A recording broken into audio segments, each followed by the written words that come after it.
Hey, play that dramatic music. It is 6 in the morning.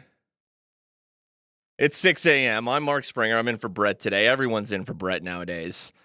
I'm back. You know me from the Kreckman and Lindahl show, from Between the Pipes, from the Blitz. Start your Tuesday off right. Let's do that. You can text the show, 303-504-0925. That is the Champ Mazda text line. I'm riding solo as solo can be right now, so bear with me as I get everything set up. Nuggets started our week off right. They crushed the Utah Jazz last night. Did the Denver Nuggets. Nikola Jokic did not have to play in the fourth quarter. He had a triple-double. It was a modest one. But again, he didn't have to play in the fourth because the Nuggets took care of the Jazz, who, let me pull up the standings here. And just recently, they were the 10 seed, and they've fallen out. They're no longer the 10 seed in the West. They would have been a playoff team had the play-in, the 10 seed is a joke, but still. No, now Portland's your 10 seed. That's more appropriate. Portland has beaten Denver this year. Portland's beaten Oklahoma City this year. The Jazz are not very good. They're not. They've had a couple decent wins this year, but they're not very good. Lauri Markkanen's a good player. Keontae George is a good young player. They do have Yusuf Nurkic, the Nurk daddy. He played 35 minutes last night. Hit a couple threes, did Nurk. The rookie Ace Bailey, remember the drama with him in the draft. But the Nuggets, they're a well-oiled machine right now, even without Aaron Gordon and Christian Brown. And Peyton Watson was back last night, 28 minutes, 20 points for P-Watt. Real efficient night. Coming off that left trunk contusion. He looked good. They lose to Houston on Saturday in that revenge game for Houston. And you were able to live without Peyton Watson for the better part of that first Houston game. Because Spencer Jones had a very good game, but that's only going to last so long. Needed P-Watt against the Rockets on Saturday. Got him back last night. You need a player like that, especially when you don't have Gordon and Brown. 7 of 9 from the field, 3 of 4 from 3, and 3 of 4 from the free throw line for Peyton Watson. That's pretty good. That's a really good Peyton Watson game. Jamal Murray was great again. Jamal Murray continues. This is the best basketball. This might be the best basketball he's played of his career. I was thinking about it on the drive in today. And, he was otherworldly in the bubble in 2020. And that was like athleticism and ferocity and swishing these tough rise-over-you shots, mid-range from deep three. But it was real taxing. I think it was really taxing on his body. Remember how tired he was as the bubble went along? And he was playing with such vigor to him. Now, he's not quite playing like that, but he's as efficient as he's ever been. It looks as easy for him as it's ever been. It doesn't look taxing for him right now. It looks effortless. It looks like he's mature. And he's just smarter about picking his spots, getting to his spots on the floor. He's not hitting these crazy fadeaways, these rise. I mean, yes, that's being mixed in there. But last night was just get to your spot, hit your shot. He's facilitating. His assist numbers are great this year. Looks like a guy who the game is slowed down. And it's just easier for him. And therefore, it's going to be easier on his body. And he's going to preserve his legs more as this season goes along. And he's en route to making his first All-Star team. He should be on Team World, barring injury. And I do think that, the style that he's playing with right now is going to help prevent some injuries. It's just smoother and easier. It's more calm for Jamal right now. It's going to be less taxing on the legs and the knees and the ankles, things that have bothered him in the past. He had the shin splints recently. I had the shin splints over the summer. First time ever. Those things suck. But I was going really hard, working my legs this summer. Shout out to the Nuggets training staff, too. You need a healthy Jamal Murray. And it's like, where has this been the past couple years? Could they have gone further since their title run? Because Murray said it last year. It was about this time last year that Murray said, yeah, you guys are right. I hear the criticism. I'm not playing my best. And now he's playing his best. There's a motivation factor for Jamal Murray this year, too. Yeah, he should make Team World. Like, Lauri Markkanen is a candidate to make Team World. He's having a great year for the Jazz. But someone's got to put up numbers on that team. Nuggets are off to the best start in their franchise's history. Murray's numbers are as good or better than they've ever been. I think this is it. This is it. Murray's making an all-star team. And I don't think it's any joke to make Team World, because I think only like 7 dudes make this roster. I could be wrong about that. But Murray's, even if it is just 7, Murray's in. Murray's in. I mean, it's going to be Wemby, SGA, Luka, Jokic. Can't gloss over Jokic. Şengün, Murray. I'm forgetting somebody. Giannis is probably who I'm forgetting. Murray's in. Jamal Murray is in. So the Nuggets tied a franchise record for three-pointers made last night. They were 24 of 46 from three. This is a new NBA. You know, when you hear like Steve Kerr talking about like the pace of the game, and I know he's got older players on his roster, and he's like, my older dudes like Steph and Draymond can't keep up. They can't play this fast for 82 games. And it's a big 3-point game nowadays, which obviously the Warriors can do, but it's also running. There's a run. It's always been run and gun in the NBA, but it feels like it's even more so right now. It's get up the floor, get to your spot, shoot a quick three. That's what the NBA kind of is right now. Nuggets shoot 46 threes last night. Jazz shot 41, but the Jazz only made 14 of theirs. Nuggets made 24 of theirs. So the Nuggets were over 50% from three last night. 52% from three. Murray shot 12 of them, 6 of 12. His 3-point numbers this season are great. And, now that Porter's in Brooklyn and Cam Johnson can shoot the three. I mean, speaking of Cam, 6 of 6 from three. How about that? 6 of 6 for Cam Johnson last night. And talking about the new NBA, Tim Hardaway Jr. was great off the bench last night. 21 points in 25 minutes. Still getting used to this new ESPN box score. I feel like the minutes are now on where the points used to be, but either way. Tim Hardaway scores 21 points. He was 3 of 3 from the free throw line. Every field goal Tim Hardaway made last night was a 3. So 18 points were field goals. 3 were from the line, from the free throw line. All 18 points of his field goals were from 3. 6 of 11 from 3. Tim Hardaway Jr. did not shoot anything inside the 3-point line, outside of free throws last night, because that's the NBA. 3 and D. 3 and in the paint, and layups and dunks near the rim. Sorry, DeMar DeRozan. Sorry, Tony Parker.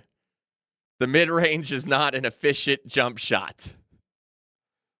And the Nuggets played that game last night. And when when you tie a franchise record for 3-pointers made, and you're playing the lowly Utah Jazz, you're going to win that game.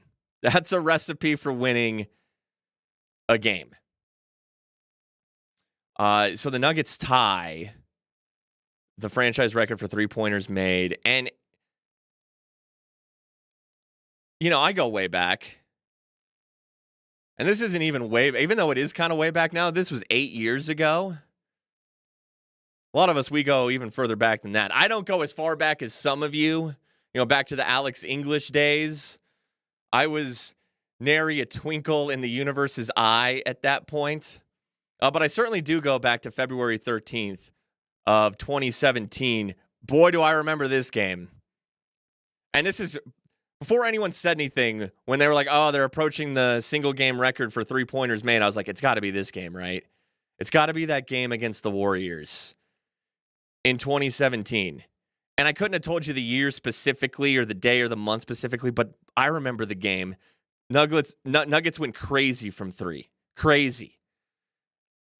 And so they go up against the Kevin Durant, Steph Curry, Warriors. Draymond played that night. JaVale McGee started for the Warriors. Looks like Klay Thompson did not. Klay Thompson was out with a right heel injury that night. That does help a little bit because, that's peak Splash Brother era. That's Kevin Durant on the Warriors. I mean, that just wasn't even fair. Kevin Durant's a little sneaky one. Like, I'll just go join the best team in the NBA and win a couple championships. That's how I'll cement my legacy. I'll just join a team that's already won a championship without me. That doesn't even need me. That was stupid unfair. Andre Iguodala off the bench for the Warriors as well.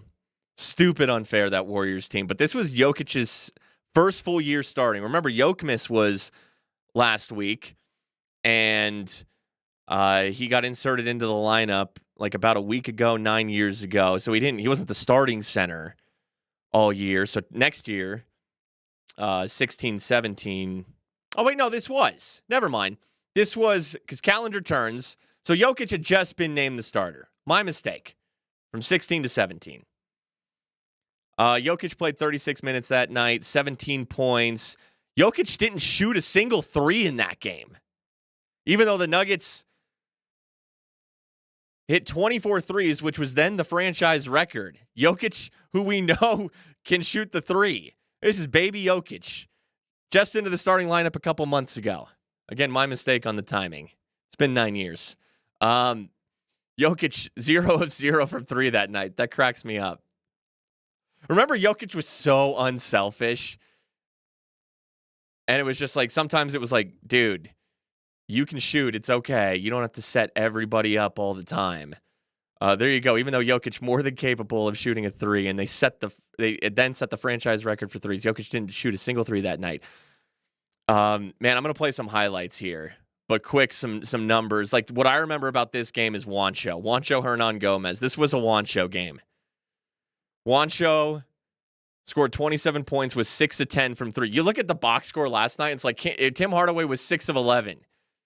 And that's like, it feels like nothing nowadays. But when Juancho went 6 of 10 from 3, I was like, oh my gosh, that's crazy. But last night, Hardaway goes 6 of 11, and I'm like, that's really good. Times have changed. Like, the 3 is just the thing. It's just even more so now. Jameer Nelson, 5 of 7 from 3. Will Barton. Feels like we never say the name Will Barton anymore. Like, a lot of us were just trying to get that. We have PTSD from Will Barton, even though Will Barton was a good Nugget. Like, he was. Take a step back now, years later, and where the Nuggets were in that era. I know that Will kind of took some games or tried to take some games over. Sometimes he was successful. There were a lot of nights where Will Barton was the only reason they won a game because he was the only one willing to shoot. Because, again, like, Jokic was too selfless. And then there were other nights where it's like, Will, you're shooting way too much. But I don't know, the Nuggets kind of needed that sometimes. Will Barton, 4 of 8 from 3. Gary Harris, 4 of 7 from 3. This is like peak Gary Harris era. Gosh, Gary Harris was so good. Before it's like some injuries got to him, and then for some reason he forgot how to shoot 3s. Gary Harris, such a great 3-and-D guy. Mike Miller and his pet monkey went 2 of 2 from 3. Jamal Murray off the bench. Now, he was their 6th man. He played 23 minutes off the bench. Scored 14 points. 2 of 5 from 3.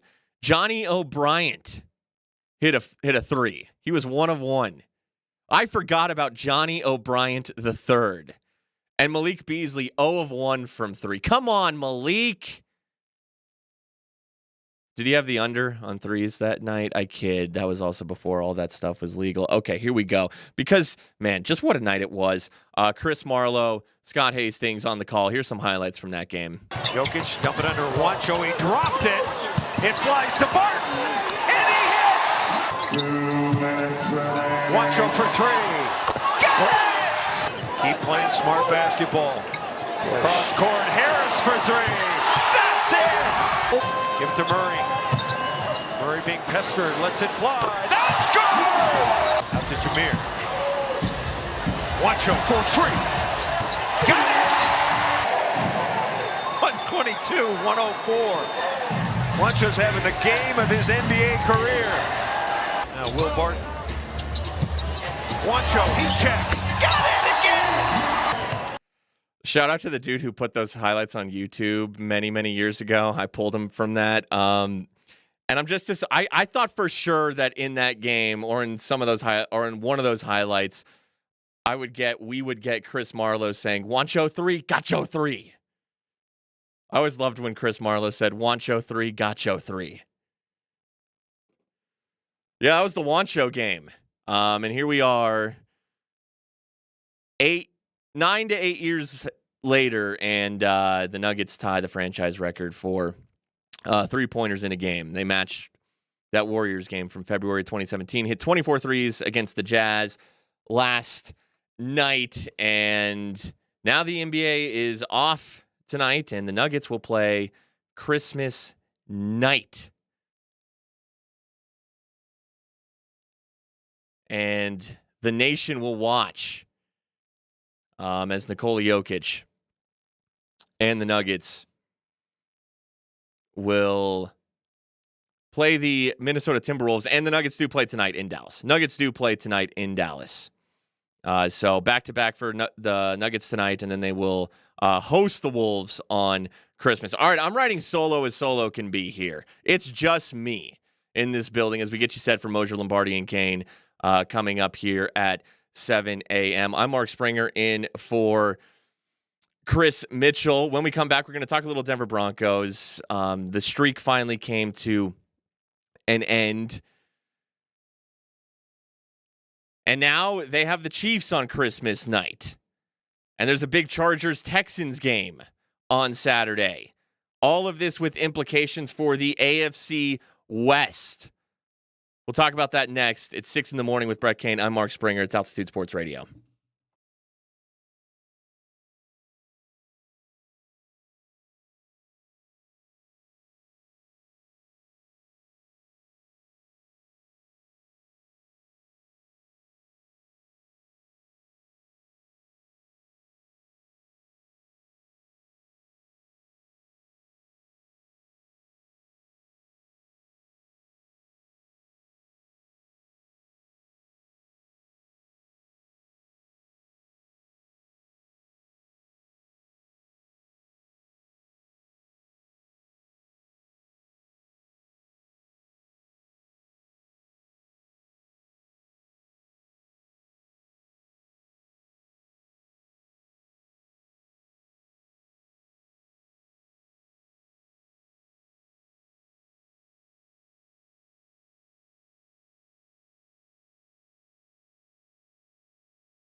All right, Mark Springer in for Brett Kane. It is 6 in the morning.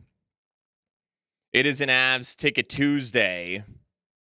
Avs getting set to host the Utah Mammoth tonight. Avs and Mams going head-to-head at Ball Arena. But you are about to be the best gift giver in your family.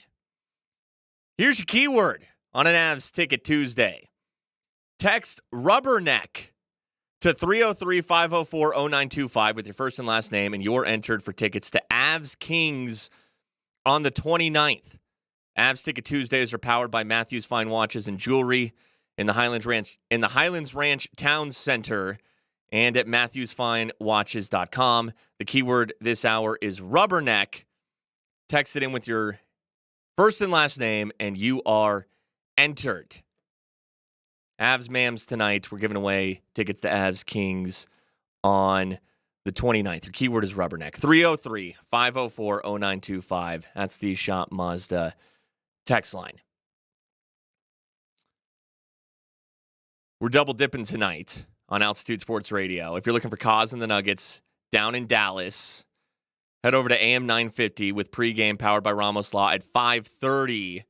When you want to check in on the Avs, keep it right here on 92.5. Pregame starts at 6:30, also powered by Ramos Law. So it's nice that the Nuggets didn't have to play their starters in the fourth quarter last night as they head to Dallas. Cooper Flagg is pretty good.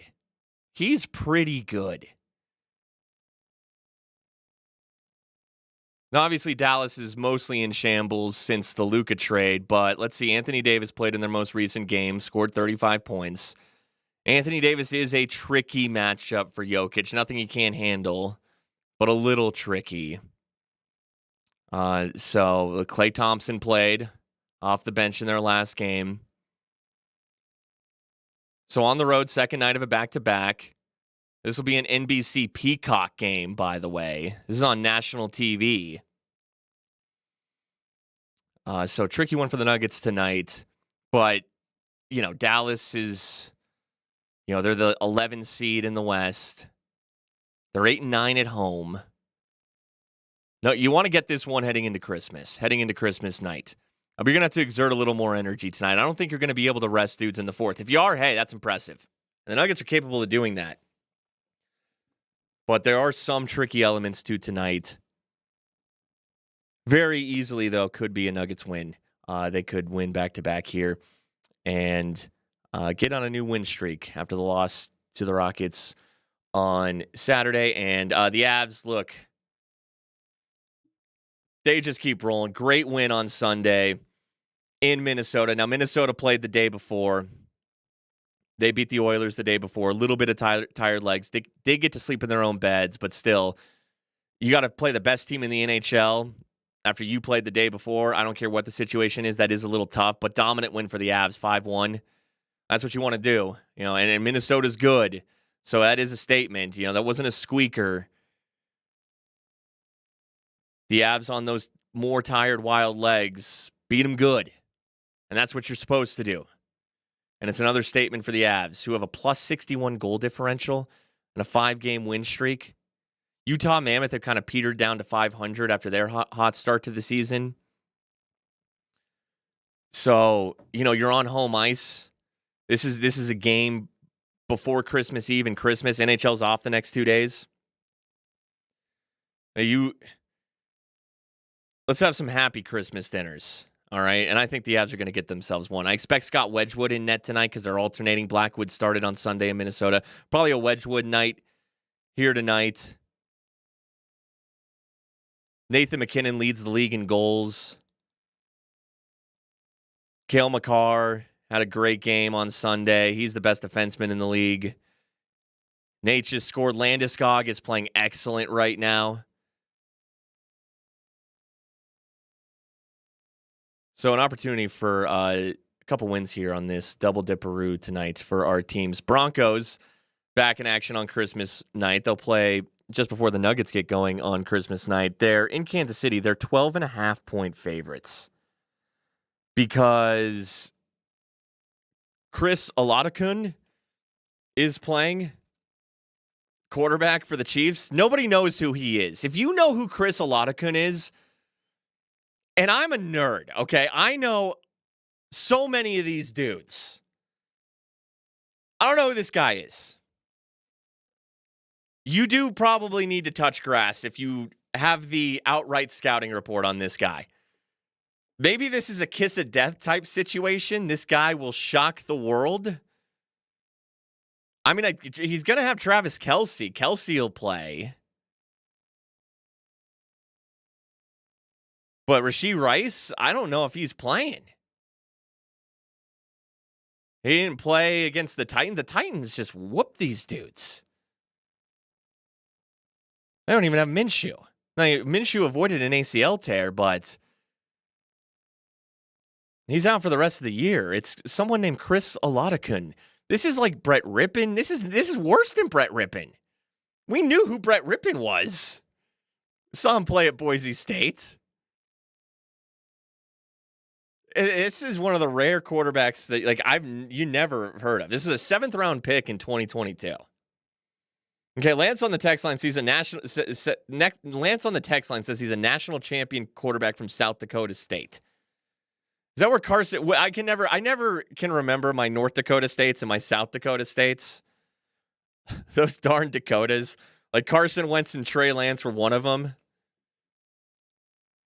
I'm not an FCS guy. I don't care about the FCS. I'm sorry. I know we just had a rematch of that Montana State game. Didn't care. And there's nothing wrong with that. You don't have to love everything, okay? You don't have to consume everything. It's Christmas on Thursday. Spend some time with your family. I don't have to watch FCS football. You can't lose to Chris Olodokun, right? You can't. They're 12.5-point road favorites. Man, if you lose this game, that's bad. I know that it's the Chiefs. And I guess that's one somewhat scary aspect of it. Like, there are still going to be very competent players out there who have won championships. But they are hurt. They got a hefty injury report going due to the Kansas City Chiefs. But still, some of their, a lot of their good players are going to be out there. What's it going to take? I talked with Berto about this last night on the Blitz. RJ Harvey fumbling, like another RPO no. That was Jaleel McLaughlin and Bo Nix fumbling that RPO. Gosh, the Broncos were in that game in the second half. Even though the offense kind of started to sputter and play like poo, and obviously the defense missed tackles. I know there were penalties. Defense wasn't great, but they were still in that game, but they still could not get out of their own way. So just, that Bo Nix interception on that 4th and 2, some of that against the Chiefs, it's going to take turnovers. That's what it's going to take. It's going to take the offense regressing to what it looked like against the Jets earlier this year, Giants for the first 3 quarters. Let's see. Here's your Chiefs injury report. Yeah, Rashee Rice did not practice with a concussion. Tyquan Thornton concussion, did not practice. Trent McDuffie did not practice. A very good cornerback, did not practice with a knee injury. Jalen Watson, their other good cornerback, did not practice with a groin injury. So they'll still have like Chris Jones, Leo Chenal, George Karlaftis, solid, capable players on defense. Kelce will still be out there on offense. And Kareem Hunt and Isaiah Pacheco. It's just going to take the ultimate game-managing performance from Chris Olodokun against still a very good Broncos defense. This isn't Trevor Lawrence, a former first overall pick who, now is in a better system, in a better situation. Look, Liam Cohen's a good coach. I might want to get to this in a second, what went down with Liam Cohen and Sean Payton. Liam Cohen is a good coach. Shout out to the last 2 offensive coordinators in Tampa. First, Dave Canales goes to Carolina. He's got Carolina on the verge of the playoffs. And now Liam Cohen goes to Jacksonville, and Jacksonville's Now they're the hottest team. They're the second hottest team in the AFC. I think the Texans are technically the hottest team. But the Jags might have the best win of the hot teams. That's a big-time win in Denver. Like, Jacksonville is officially for real. Liam Cohen's a good coach. You know, Canales did good work with Baker Mayfield. Cohen did good work with Baker Mayfield. I need to look up who the OC is in Tampa right now. It's not going as well. Man, remember when Baker was red hot to start the season? Boy, that faded. My guy, poor Baker. Yeah, Liam's a good coach. And that off, like trading for Jacoby Myers. You know, they lose Travis Hunter. Jacoby Myers is playing like the best ball of his career. He's been a good receiver, you know, with the Patriots, with the Raiders, but he's playing out of his mind right now in Jacksonville. ETN's having a little bit of a resurgence. Like, Liam Cohen's pushing the right buttons, and his game plans are solid, and his offenses are clicking. And he seems to have the pulse of that team. But it's led by Trevor Lawrence, former first overall pick, was the safest first overall pick since Andrew Luck. And now he's starting to realize his potential. That's not Chris Olodokun. Like, you can tell me Trevor Lawrence could do that, and I can sit here and be like, okay, yeah, that makes sense. You know, now that things have changed and all the talent and the pedigree, sure. Chris Olodokun, I know Nick Bonito didn't have a great game, and the Broncos pass rush, they did sack Trevor Lawrence 5 times, but it felt like Lawrence has seen this league, and he's talented. He was able to find windows and lanes to give himself that extra split second and make the smart throws. He still had to play at a very high elite level to beat that Broncos defense. Tip of the cap to Trevor Lawrence. Is Chris Olodokun going to do that? He's going to get pancaked all night, right? And when you start bringing exotic blitzes, Jaquan McMillan on a nickel blitz, Singleton blitzing up the middle, good night, good luck. I can't imagine a world where this isn't a Broncos win. I don't know if they cover the 12.5, but they're like minus 1,000 on the money line. If they lose that game, holy crap. Something has gone terribly wrong. Even if Bo Nix were to get hurt. Now, that would be less than ideal for, you know, the Chargers game the next week and then the playoffs. But even if Stidham has to come in, they're going to win that game.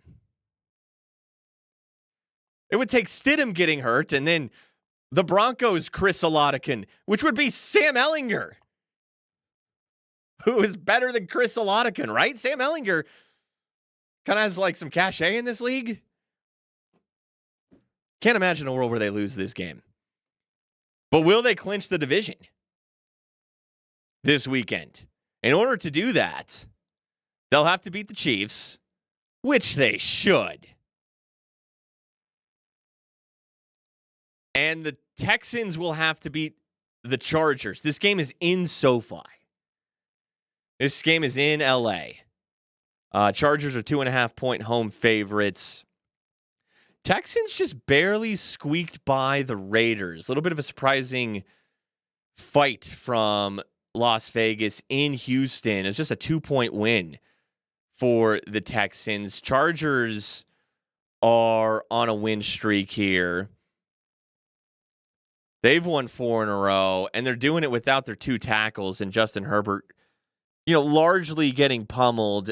Playing in Dallas last weekend helps because, you know, the Cowboys had nothing to play for.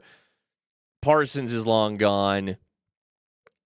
Defense starting to show holes after it got a little hot, but you know it's a weak defense overall. The Broncos put up 44 on them.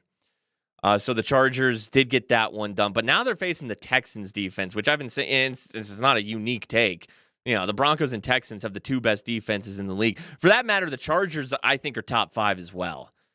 So a couple good defenses, but man, I mean, Herbert's going to be under siege with that Texans defense coming after him and without his 2 tackles.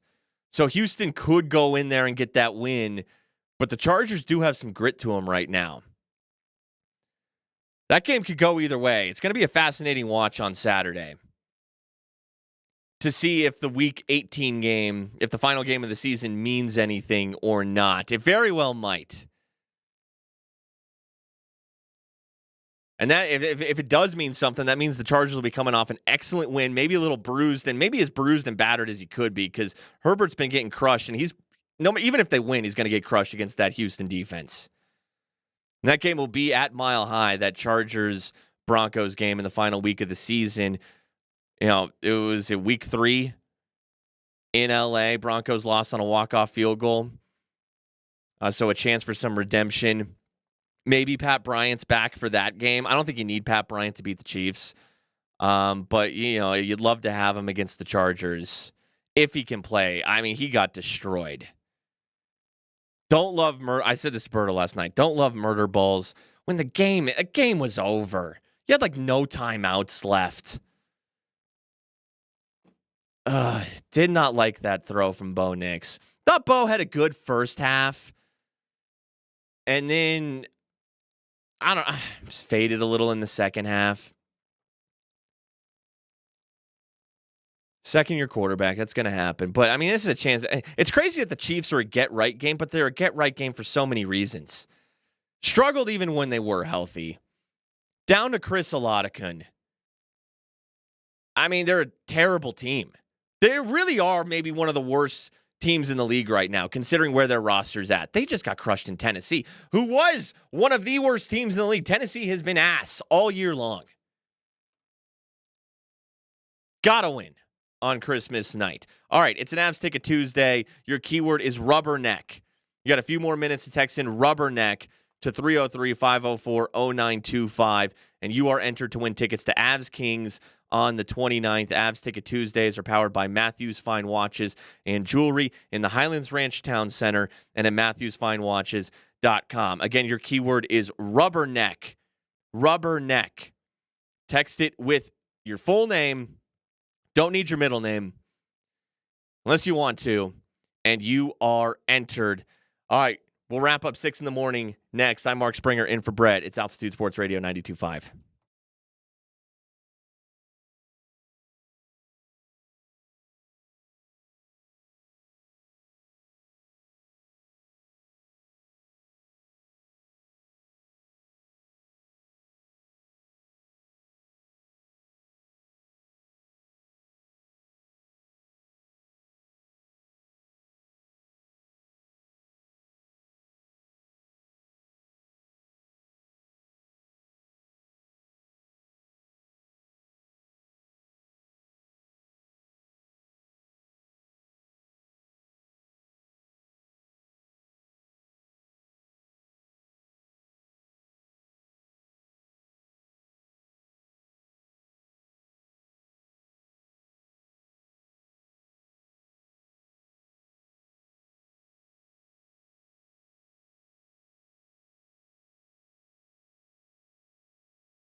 All right, we're wrapping it up here on a Tuesday morning. It's 6 a.m.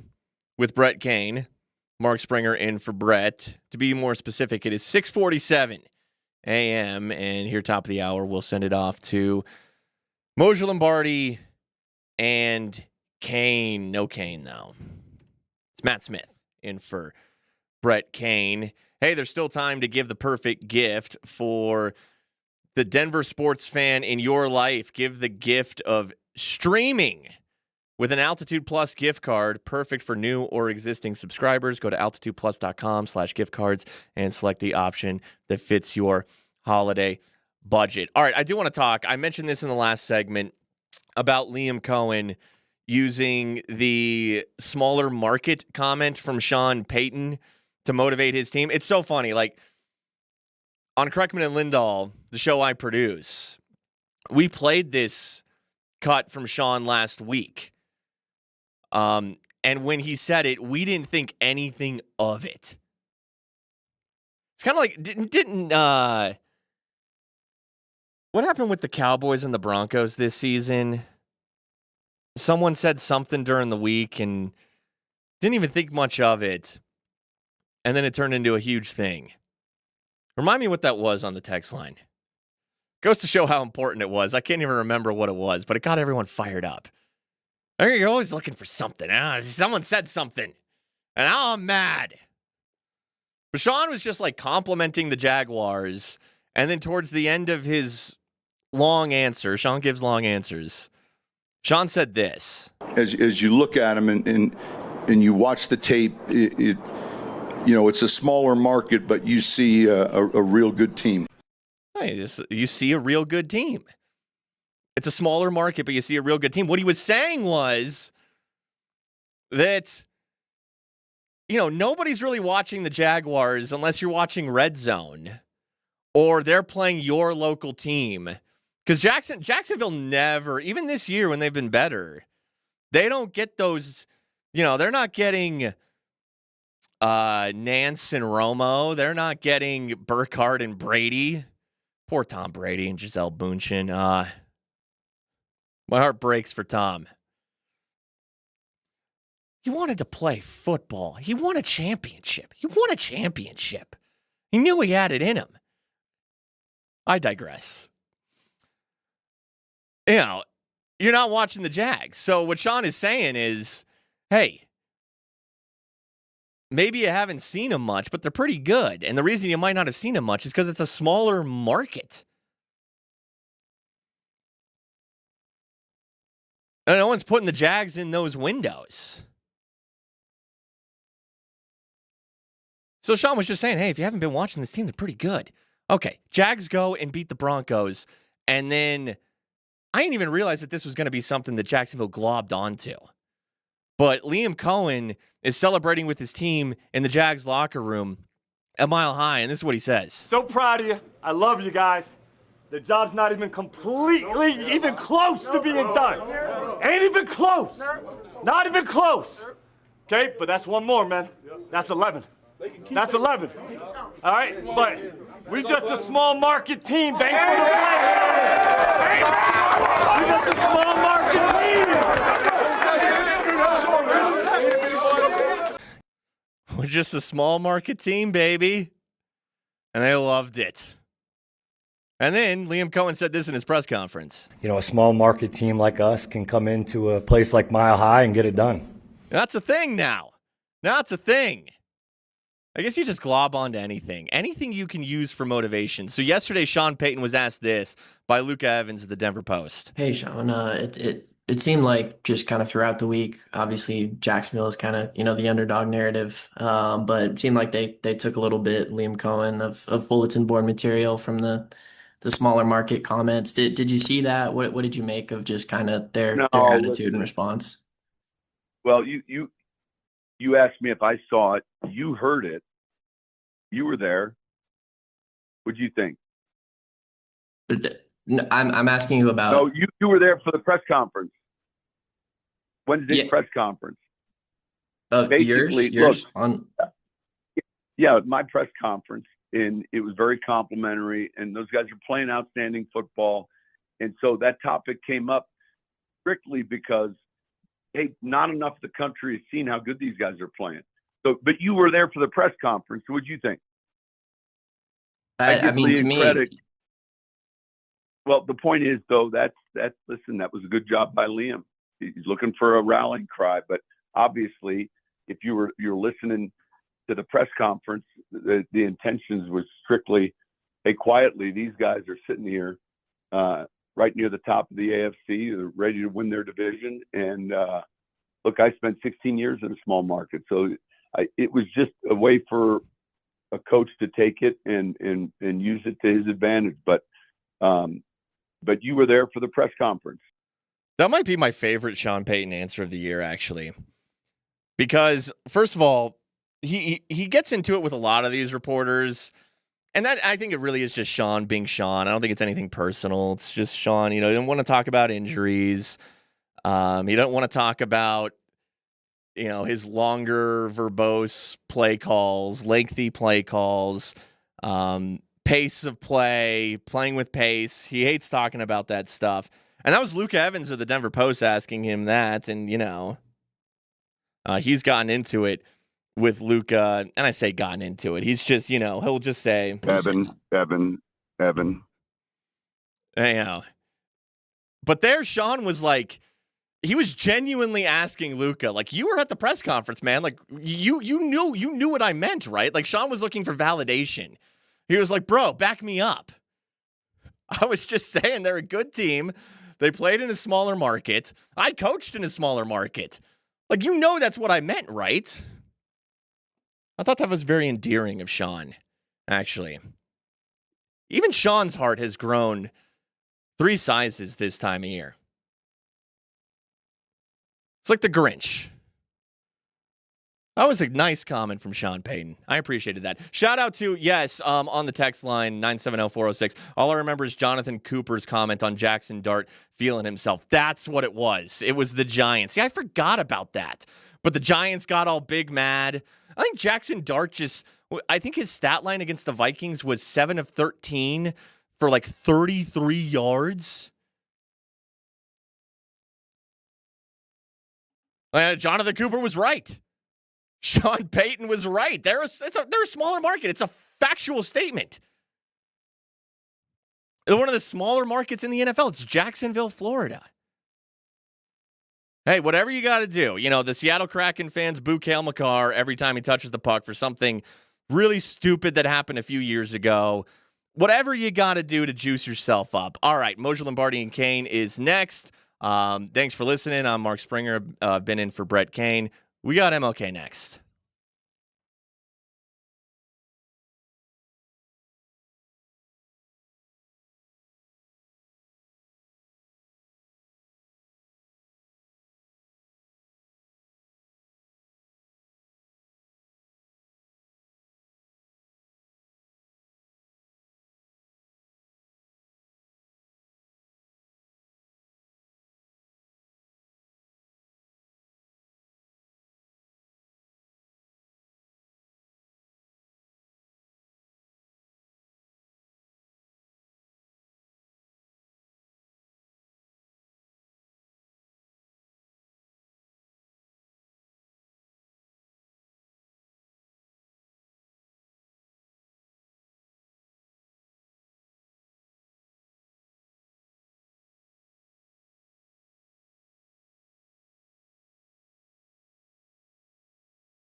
Moser, Lombardi, and Kane with Matt Smith. Good morning.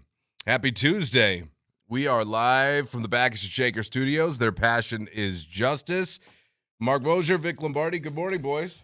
Morning, fellas. How we doing? What's up? So good today. I got the hat I was looking for 2 months. Oh, yeah? Have you been searching for that one? Can't find it. It's not for sale.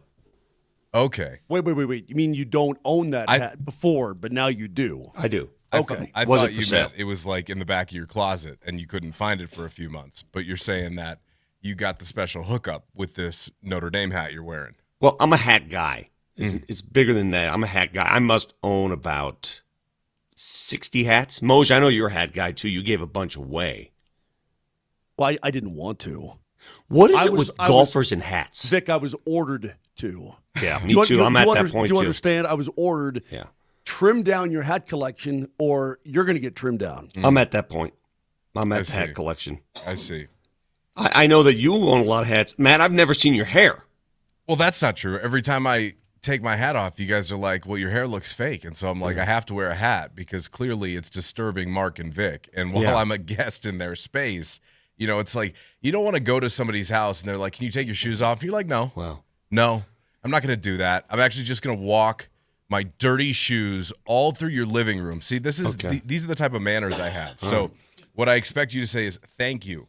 Thank you for respecting our space. I'm looking at Spring. Spring usually wears a hat. And let me add that you should be wearing a hat. My God, Spring, do something with your hair. See, this is why I wore a hat. Bro.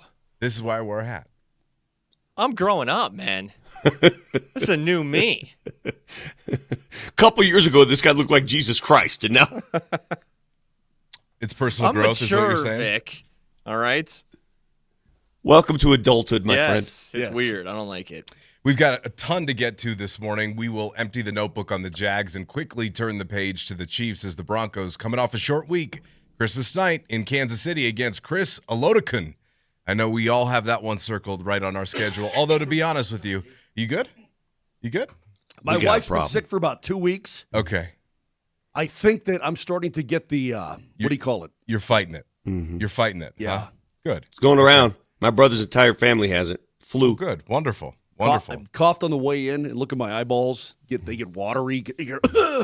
What are those deals? Yeah. Oh, it's a rip-roaring Tuesday on Moser, Well, Lombardi, anyway, and Kane. happy 2 days before Santa comes. Hey, good to see you, Matt. Hey. Good to see you. Good to see everybody. Last night at Ball Arena, 135-112, the Nuggets knock off the Jazz in what was a very entertaining game, albeit not a very competitive game. So they'll take the 2 seed in the Western Conference into Christmas. Vic, did they take out their frustrations from that second Houston matchup on Utah last night? Because it looked like it. Yeah, I think it carried over. I mean, but shooting is shooting, right? Yeah, I don't know if you can carry that over. It always helps to win a game when you're up 19-0. I think 19-0 usually gets you there.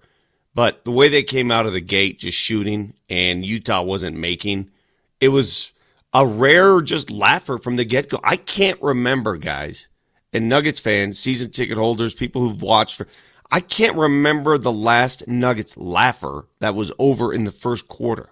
Help me remember. I watched from the very beginning. I watched the pregame show, and then from the very beginning. Should I tell you what I was doing as the Nuggets game started? Please. Share with the class. I was playing Scrabble with my wife. Great game. Great game. By the way, she absolutely worked me over last night. Did she? Yes. Okay. What did she hit you with? Any good ones? Dude, yeah, she hit me with a level triple word score. With the V, when the Keep V that gets stuff in there. at home, Moj. Anyway, so, but I'm like, honey, this game is over. It was like 30-3 or something, and I'm like, the game is already over. So for whatever happens from this point forward, yeah, Utah's going to make a run because the Nuggets are going to let up and so on. But this game is over. I've never, Vic, in all of my days, I've never seen a start like that. I've never seen it. Ever. I've never seen it either. Certainly out of the Nuggets, I've never seen anything like it where, in the NBA, teams rally, there's runs that occur, but the game was virtually over in the first 8 minutes. 8 minutes in, and see you later, everybody. Thanks for coming. Thanks for coming.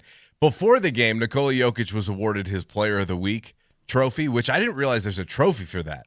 They actually give you a piece of hardware for that. It's like a little glass thing. It looks nice. Where do you guys think he keeps his Player of the Week trophies? Horse stable? Yeah. Probably No, I was powder room? some basement closet or something like that, I guess. I was told by a very good source that Joker's house is like a Taj Mahal of trophies and awards. There's a room there with all of these trophies, and he's got a lot of them now. In addition to 3 MVPs. Can you imagine his place? Which leads to another topic we'll get to later. You guys obviously followed your homework assignment, did the Elway doc. You watched the Elway document. He has a room as well. I think most people have these rooms where all of their awards and their shelves, and it houses all of their resume basically. Is this your room here that I'm looking at?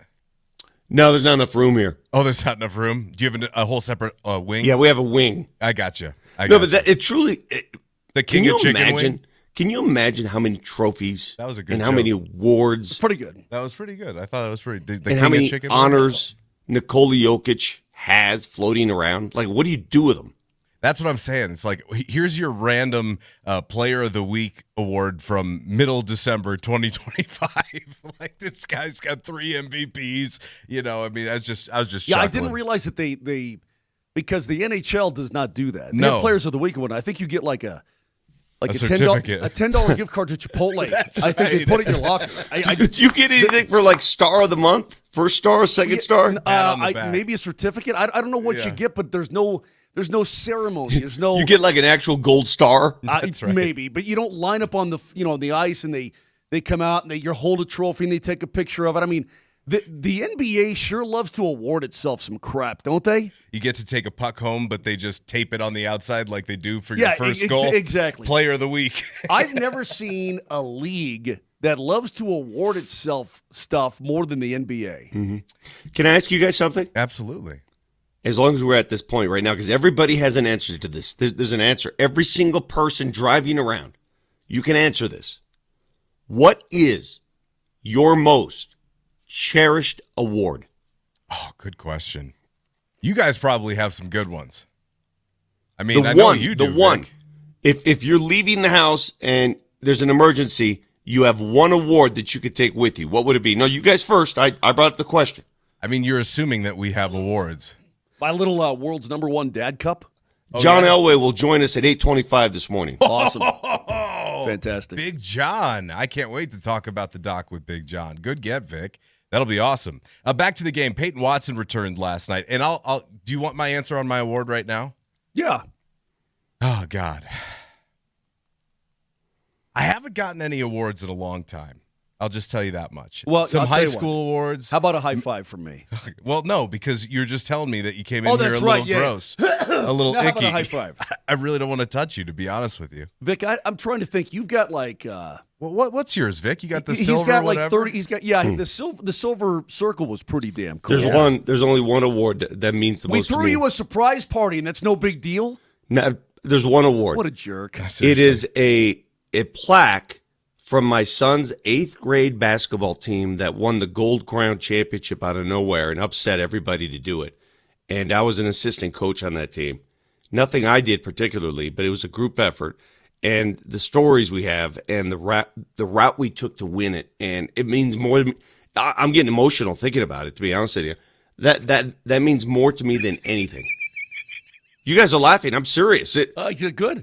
Good. We're just laughing. Get emotional at 7 a.m. on a Tuesday. I'm getting emotional. Did you guys get emotional watching the Elway doc? I got emotional. Yeah, I thought it was really good. I can't wait to talk to John about it. There's a lot of things I want to peel away as far as from what I saw, but what I knew, what I didn't know.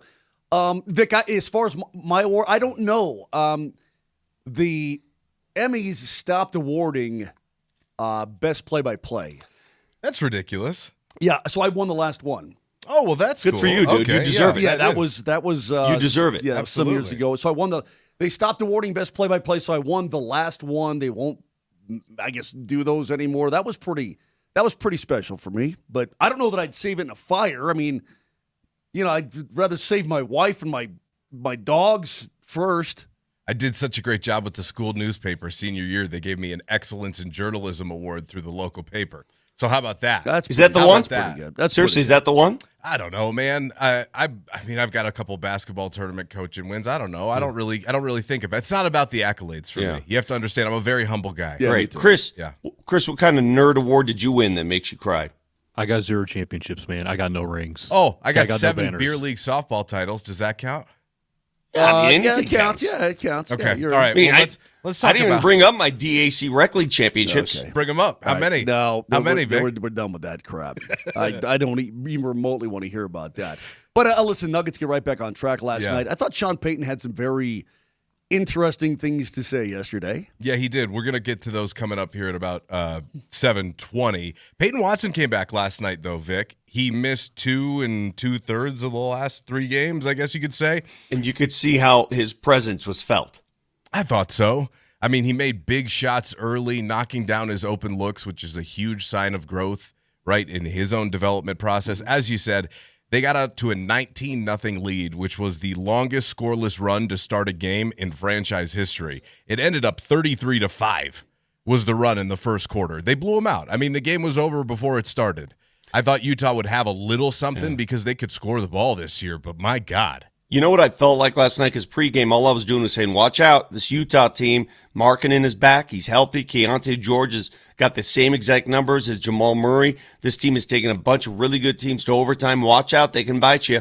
I sounded like I was talking to Moser when he makes fun of me for worrying about these other teams. And what do the Nuggets do? They come out and just smack them right across the face. Vic, they couldn't miss. They simply, in the early going, they could not miss. It's blam, blam, and Marlowe's going, blam, blam. I mean, everything was splashing. Everything was going in. And Jamal played fantastic again. I mean, even on a night where he didn't need to score 30, you know what I mean? Like that, he could have coasted to 15 and 10. Exactly. Couldn't miss, was red hot, but also played with a sense of urgency and an intensity indicative of an all-star, of a guy who every night brings his best, and that's what he's been this year. So against the Houston Rockets the other night, the Nuggets struggled from the field. They couldn't shoot. They finished with 8 3-pointers. And when you hear me talk about threes, I don't do so willingly. I do so sort of with gritted teeth because I think the 3-point line it's too big. And it's changed the game to the point where if you win the 3-point battle, more often than not, you win the game. So the other night they struggled. They hit 8 threes the entire game. Last night, they had 9 in the first quarter alone. Last night, they finished with a franchise high 24, which they've done only once before. Last night, for the first time ever, they had 3 different players hit at least 6 threes in a game. Just goes to show you that shot, that line has changed everything about NBA basketball. It has. Also last night, and again, the starters, nobody played 30 minutes, which is great. Didn't have to. But watching Cam Johnson rain it down, Vic, Matt, watching him rain it down with confidence and splashing everything from distance, I'm like, that's the guy you traded for right there. Now, again, Vic, he's had a bigger role with the injuries and so on and so forth. But, Matt, when you watch him do that, and now he knows who he is, where he is, what he is with the Denver Nuggets, holy crap, that's great going forward. I mean, that is really, really good. After the game, he was wearing this sweatshirt that they were giving away, or selling at the team store, and it featured Cam Johnson and Christian Brown, sort of a holiday theme. And I said, why are you two featured? He said, I have no idea. By the way, it's the funniest thing in the world. That's hilarious. And to Moshe's point about Cam Johnson, in my opinion, I think you can tell he's had some freedom and some space to operate and get comfortable and learn what's expected of him without Aaron Gordon on the floor, without Christian Brown on the floor, being relied upon a little bit more. You kind of break down that nerve barrier where it's like, okay, I'm not trying to just fit in to this perfect, like, living sculpture here. I'm actually a part of this, and now I can learn how to find my own shots in the flow of the offense. And I thought last night was a great example. He was red hot. Guys, they're doing this, right? So they're 21-7 right now, and I get it. The schedule has been conducive. But they're still doing it with 2/3 of their starting lineup on the bench. And I don't know when Christian Brown... 2/5. I'm sorry, 2/5. My bad. Good math. And I'm wondering to myself, when are these guys going to be available? Now, Christian Brown will be back before AG. That looks abundantly clear. Christian is no longer wearing that boot. He's actually moving around. Could be as early as next week. Who knows?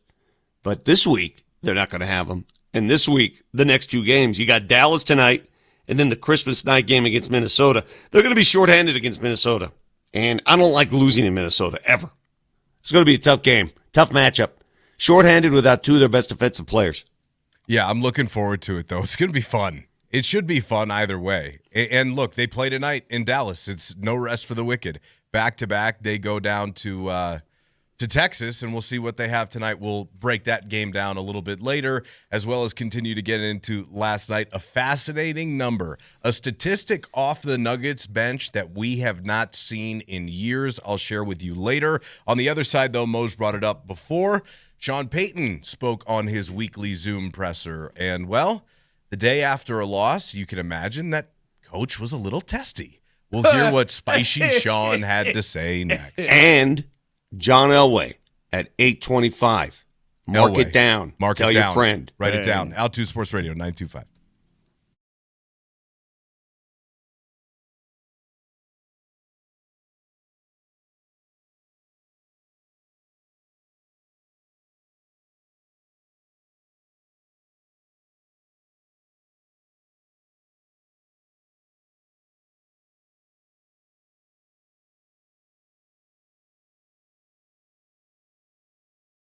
Who doesn't love a good year-end sale? I know that I do. You probably do as well. Silterhar Motors in Broomfield, they do.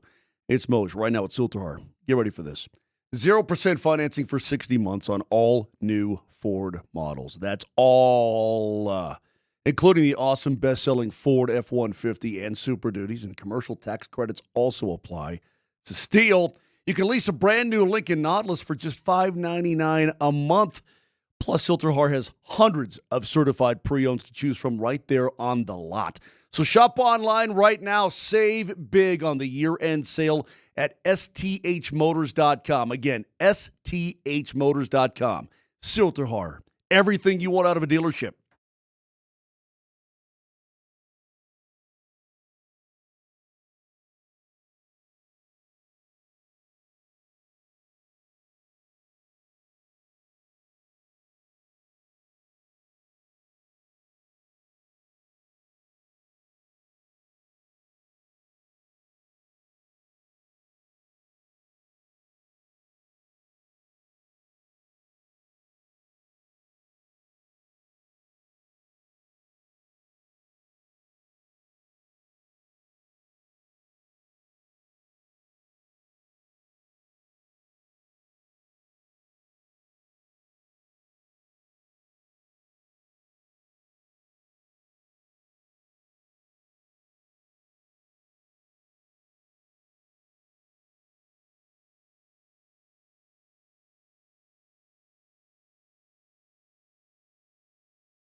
Moser, Lombardi, and Kane with Matt Smith. Happy Tuesday. Glad you're here with us.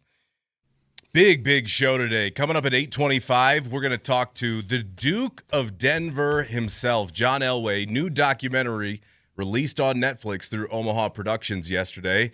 And Vic gave Moser and I homework. He said, we're watching it, so we've got to talk about it today. By the way, I got notes here. Did you say did you say got to talk about it? Yeah, well, because you said it's our homework, so we got to talk about it. It's required for anyone listening to Sports Talk Radio in Denver, Colorado right now. If this is your source for sports this morning, and you do not watch the Elway documentary, shame on you, because it is probably the most important historical piece of Denver sports history you will see. You cannot tell the story of Denver sports without Elway. You can't. And if you don't know the story, what are we doing? Vic, I'm so glad you said it like that, because we're going to get into the Broncos here momentarily. But, maybe it's just because we're getting older, and we have a lot of listening audience who they weren't even born when he retired from the National Football League. You know what I mean? So it's easy to lose touch with the importance of the past.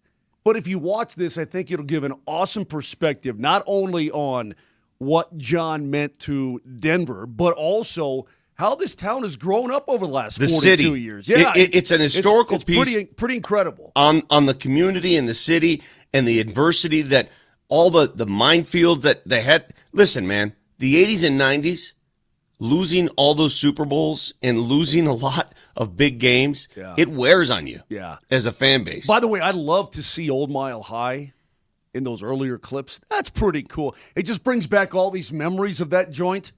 Pretty awesome, man. Pretty awesome. And I already hear people saying, somebody on this thing said, oh, great, another fluff piece. If that's how you want to view it, view it. It's not a fluff piece. Just watch the damn thing and learn something. Open your eyes. Learn. By the way, quick bit of business here. If you want to see Avs and Kings on the 29th, you are in luck. Text GRIDLOCK to 303-504-0925 with your first and last name, and you are entered to win. We'll announce our winner at 9:55. Avs Ticket Tuesdays are powered by Matthews Fine Watches. If you want to be the coolest gift giver this season, you can purchase tickets to any game at coloradoavalanche.com/tickets. This hour's keyword is GRIDLOCK. GRIDLOCK. Good luck to you.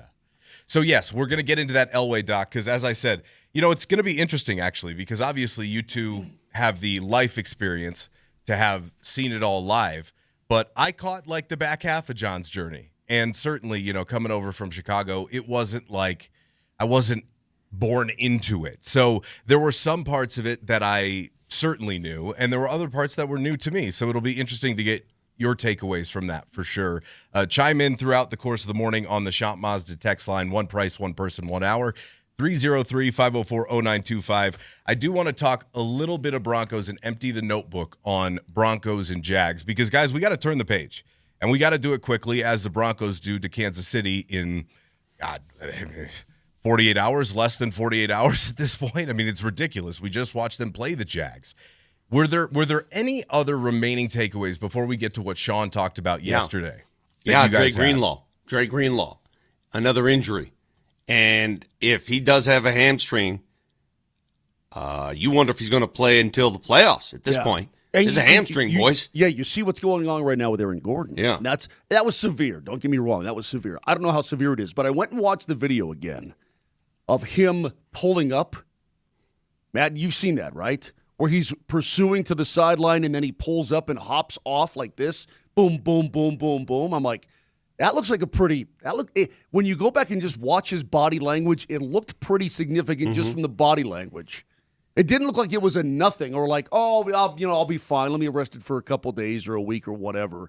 It looked like, golly, I hope this doesn't carry over to the postseason. That's the kind of pull-up. But I could be wrong, Vic. I'm no doctor from 5,000 feet away. I'm just the body language did not look good to me. Well, if you have a strained hammy, you ain't playing Thursday night. It's not going to happen.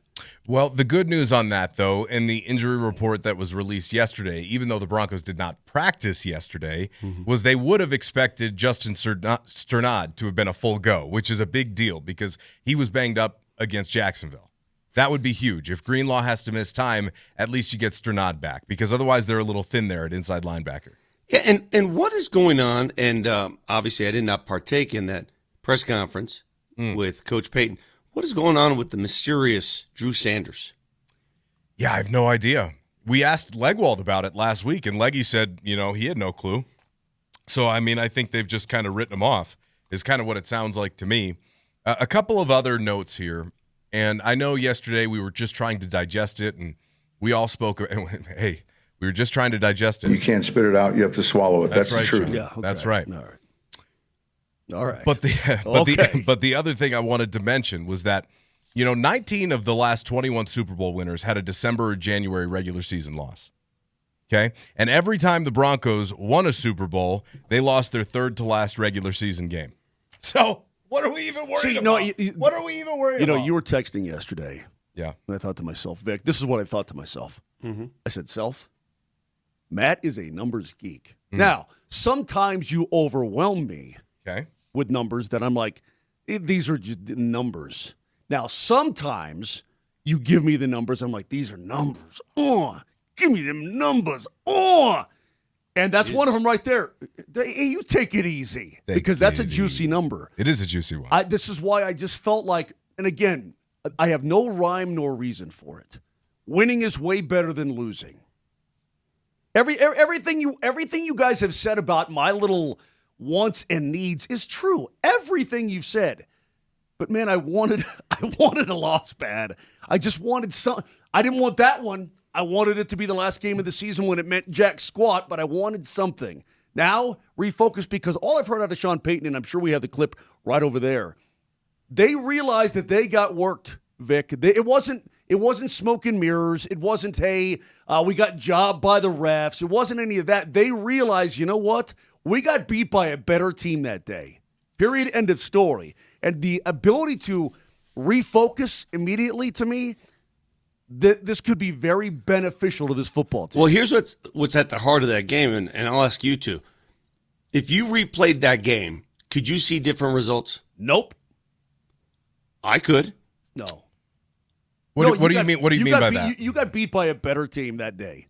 No, but I'm saying, could you beat Jacksonville? The answer is yes. Yeah. That's all I'm saying. It's not like oh my God, they're so much better in so many different areas. Oh, watch out. They were better that day. Yes, I just saw certain plays that went against them, the Broncos. They couldn't overcome the deficit, and they lost. Happens. Not that worried.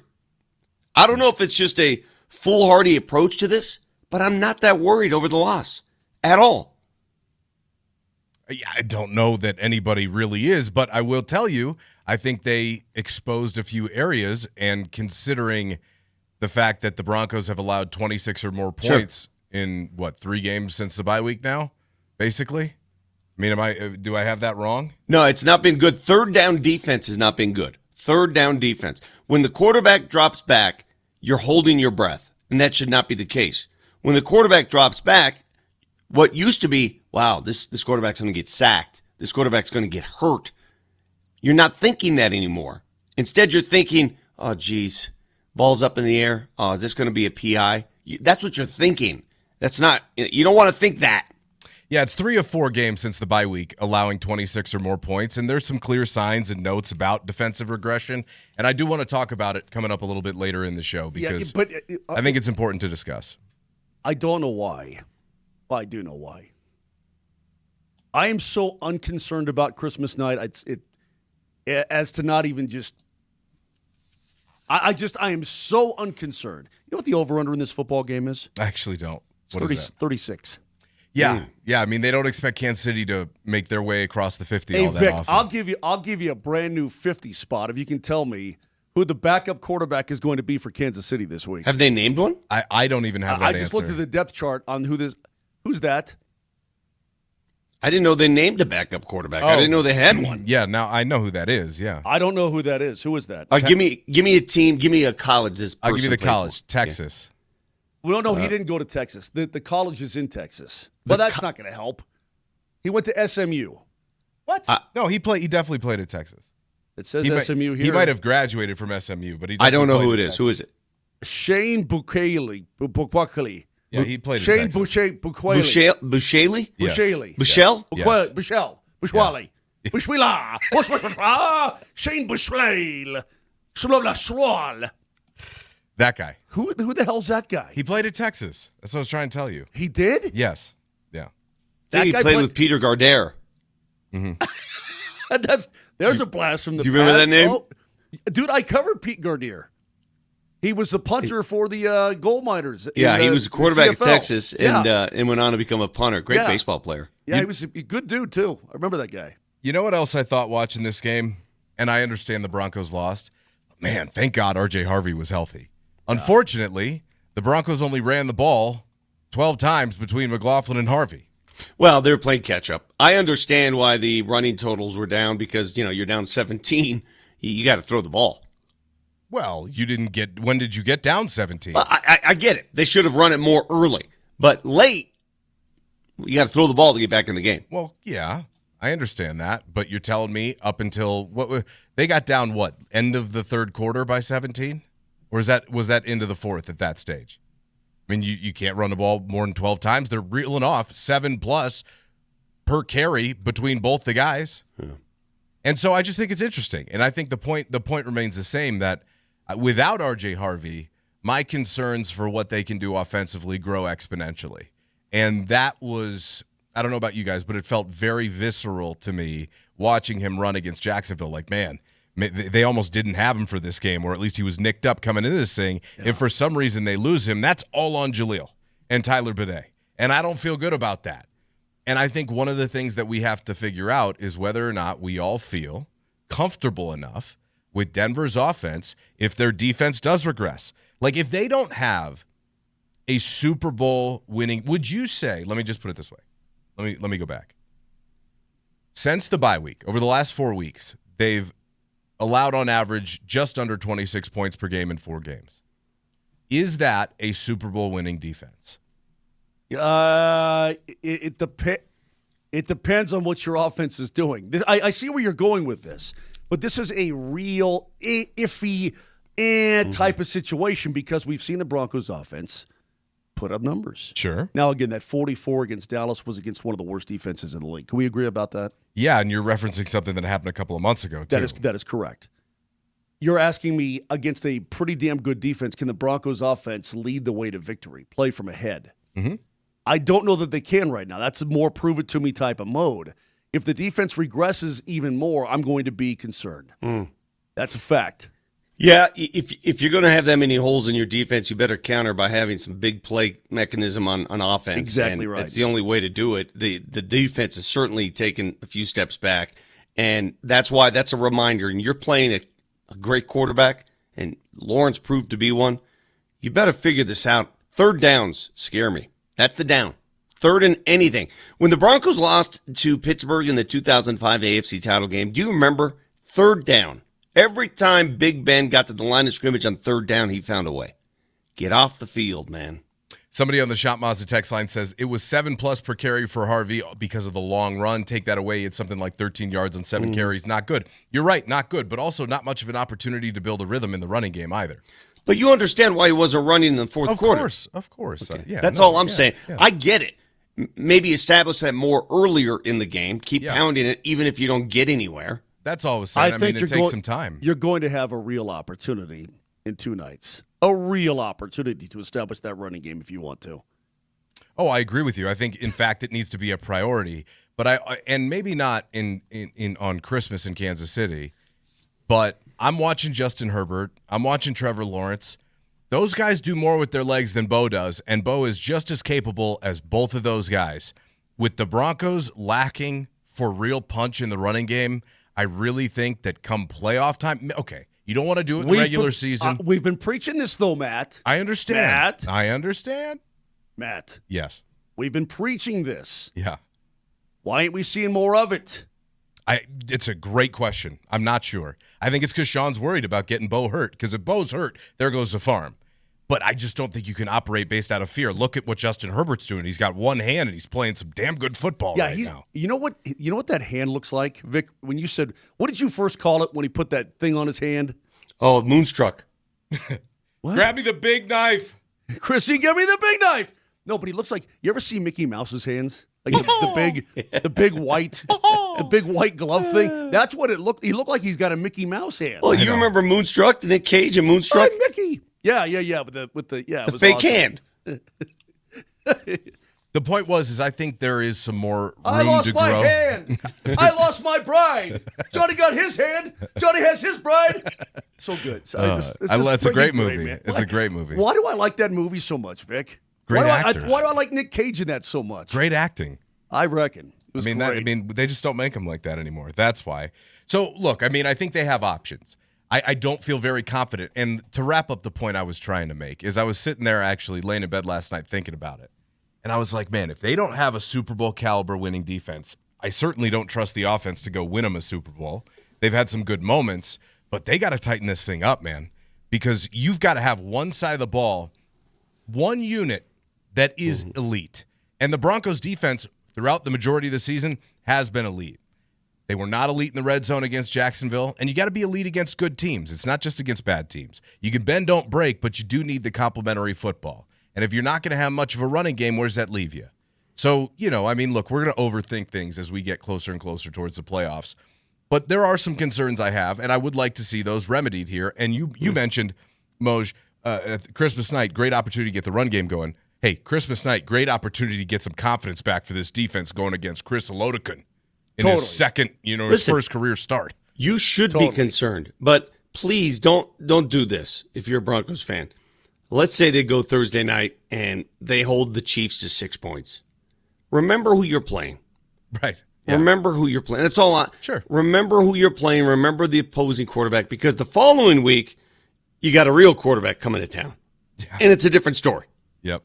No, there's no question about it. That's very well put. Coming up in just a bit, we'll hear from Sean Payton yesterday as he spoke to the media. But on the other side, I want to get your initial takeaways from the Elway doc. Can we do that? Because we got John Elway, the Duke of Denver, coming up at 8:25. And listen, Moshe, I've already got a list of questions, so I don't need any 7-minute statements when Elway's on. I have a list of questions that I want to get to when he joins us. Do you know what you sound like? Please don't go down the 8-minute ramble. You know what you sound like right now, though? Yeah. You sound like a truffle pig. That's fine. You and your questions. You're going to truffle pig this whole thing. I can tell already. Well, I went to great lengths to set up this interview, so I'm going to truffle the hell out of it. It's my pig. Oink, oink, baby. Altitude Sports Radio 92.5.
Moser, Lombardi, and Kane with Matt Smith. Thanks for being here on a Tuesday. Tough to even remember what day it is anymore. Christmas just a couple of days away. It's going to be weird, isn't it? We're going to be here tomorrow. We're going to be here on Friday after the Broncos game. Vic, have you decided and worked out what you're doing yet? I mean, have you talked to the Queen? What's going on here? Well, I'm working Friday for sure. I'm not missing that show. What about tomorrow? I don't know yet. Checks in the mail. Remember, whether you're at home or on the go, we're always available streaming live on the Altitude Sports Radio app, powered by the Will Hite Law Firm. Injury lawyers, go to willhitewins.com. That's willhitewins.com. If you think I'm going to say anything but the Broncos roll tomorrow morning, you're wrong. Well, I don't blame you in this game. Well, don't ruin it all. Well, I mean, okay. Give the listeners something to have some suspense for. Yeah. I don't know these. I don't know this kid. My wife, we're playing Scrabble last night. We're watching the Nuggets. And then we watch a little NFL, and she goes, "Hey, for teams that are out of it, what do those guys do now?" I go, "What do you mean?" She's like, "Do they even play hard?" I said, "Well, some guys are playing for contracts. Theoretically, they're supposed to continue to try to play hard, even though they're a 3-12 team or whatever they are, right?" I said, "But in the case of the Kansas City Chiefs on Christmas night, they're going to lay down like dogs. Especially if you have an injury. If you're a starter with a contract guaranteed, why would you even push yourself?" Exactly. She said, "What if they get injured?" I'm like, "Well, that's just the way it is, I guess."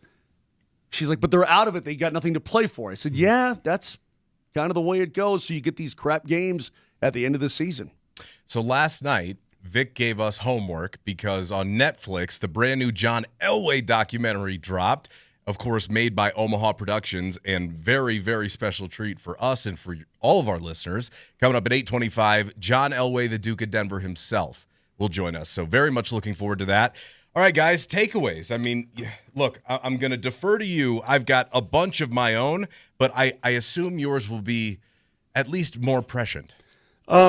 Prescient. Obviously, I grew up with the story. I know the story. Just reliving the story jogged my memory. I forgot how bad he was as a rookie quarterback. I until I saw it, and we look at Bo Nix's resume and said, "Oh God, Bo's not the guy. Bo's not the guy." Bo's numbers took laps around John Elway's numbers as a rookie. That's how bad his rookie season was. He got replaced by Steve DeBerg a few games in. So people develop at different levels, different rates. John Elway's rookie season was rough, very rough. And then all of a sudden it clicked and it happened. And he became the Duke. And I don't know how it happened, exactly when it happened, but watching that documentary reminded me just how rough it was early. Well, they showed, I thought it was pretty cool. The bird gets popped hard right in the chest and he's out. So Elway has to come back in. And then he throws that long touchdown over the top. I think it was Mark. I'm not sure who caught it, but it was like, oh yeah, there you go. And then you could see year two, he's much more comfortable and confident going in, and the rest is history. I mean, the rest. Then it was the John Elway show from that point on. Yeah. And then the game that put it over the top was the drive. I'm Louis. You were not alive? No. You were not alive. You weren't even thought of yet. Your parents hadn't even going, "Hey, baby, what's up?" No. So they for definitely hadn't. No. And this is why this is really important to me. I'm not messing around when I say this too. This is not just me. If you call yourself a Broncos fan or even a Denver sports fan, if you don't go back and invest the time to learn about that game, that era, that team, then I don't have time for you. Well, would you like my takeaway since this was a pop quiz? Because that's what it felt like. Please. Sure, and I kind of want to save my emotional thoughts to when John is on here in about 30 minutes. But let me say this real quick. What I thought was really cool, they put a lot of Dan Reeves stuff in there. And you can't tell the story of John Elway in the 80s without Dan Reeves being a part of it, too. I thought that was pretty cool, that they put a lot of Dan in there, and then they explained the grinding at the very end and Shanny getting whacked and, the whole 9 yards. I thought it was pretty damn well done. The other thing I thought it was pretty well done. The other takeaway, and I'll let you have this. You're fine. The other takeaway for me is how the city matured with the quarterback. And I'm telling you, that's not some fluke. When John got here, we were still like a blue-collar Denver, what are you? And we emerged because Denver was suddenly on the NFL map because of Elway. Right. It changed everything. Right. And you could feel that. And I think that's probably one thing that without being here for those early years, it's tough to actually experience. And the one thing that I could really gravitate towards, and look, I've been in Colorado since about 2000, so basically 25, 26 years. So I've been here for a while. I'll tell you this. It's no wonder why Broncos country is the way they are, because Broncos country in its invention was all Denver had. That was it. Mm-hmm. They lived and they died with the Broncos. And that was really clear when you're kind of watching that old stuff, especially for me, because now, like, the Avs come along, they win a title, right? Well, the Nuggets did go a Western Conference final in '85. Oh, excuse me. They did do that. Did they go to the Western Conference final once? Yeah, they did. Exactly. I think my point is made. Yeah, the Broncos. The Broncos were the thing, guys. And it was cool. The Broncos lost Super Bowls, and we had runner-up parades here in town. Okay, we had one after 77. We had one after the first Super Bowl loss. There were parades in town with hundreds of thousands of people, and they didn't win at all. That's how hungry Denver was for success. A friend of mine just texted me, and he makes such a great point. After watching the doc, John Elway, the greatest competitor of all time in a team sport. Competitor. And what is the definition of a competitor? This dude was the most sacked quarterback when he retired in NFL history. He got beaten and battered, slapped across the face. He played without an ACL. He kept coming back despite the losses in the Super Bowls. He competed, man. And that's why so many of us just fell in line for John Elway. He was a freaking competitor. I was thinking about this. The 16 years, that's what it was, right? When it was all said and done, 16 years he played? Mm-hmm. The 16 years he put his body through playing the way he did, is that more or less impressive than Brady lasting as long as he did in today's age? Yeah, definitely a different game in modern medicine. I mean, maybe, I don't know what John could have done. Hey, Vic, that's what I'm saying. Yeah, I mean, because you know, you're making my point. Yeah, he's in hyperbaric chambers or that's whatever what I'm the saying. hell. And John made it 16 years, and like you said, he had no cartilage. Yeah. And the way they could hit the quarterback back then without any, I mean, you could basically take a baseball bat to a quarterback's legs, and there would be no penalty. And maybe this is me just reminiscing. Vic, when I go back to the press conference where after they won their first Super Bowl, and he says, I'm not, I didn't leave, you know what I mean? But he's coming back. And then the retirement press conference where he's like, I just physically can't do it anymore. I remember those as clear as day. I was at that press conference, and there was not a dry eye in the house. Even the right. media covering the event. I mean, usually you don't go there. I mean, I'm looking around at all the other reporters in that room. It was at Inverness. I'll never forget it. Yep. I'm sitting in the right corner. I'm looking around. Everybody's got tears in their eyes. Everybody. Matt, it was like a shh, boom. Like you go right back to that moment, that day, right? Of course, It was like it sucked me through a time machine right back to that moment because we lived it. I mean, we're there. You know, it was really well done. I mean, and I loved all the shanty stuff, and I thought Adam was great in it. I thought his ex-wife was terrific in it. That's one thing I wanted to bring up. Yeah, I thought family members expressing their thoughts. Yeah. I mean, Janet was tremendous. The kids were tremendous. To hear the personal travails during this glorious career, that made the documentary, in my opinion. That's what made it. But I want to save it because I have a couple of questions of my own, Vic. I know you're going to truffle pig it, and you should. You should. But listen to me. I'm warning you. I understand. I am. It's 7:54. I am warning you. You better watch out. You better back off. You better not pout. You better not cry. You can't spit it out. You have to swallow it. That's the truth. I've already said this a million times, and I don't want to say it again, but I will, just to prove my point. I have a couple truffle pig. Yeah.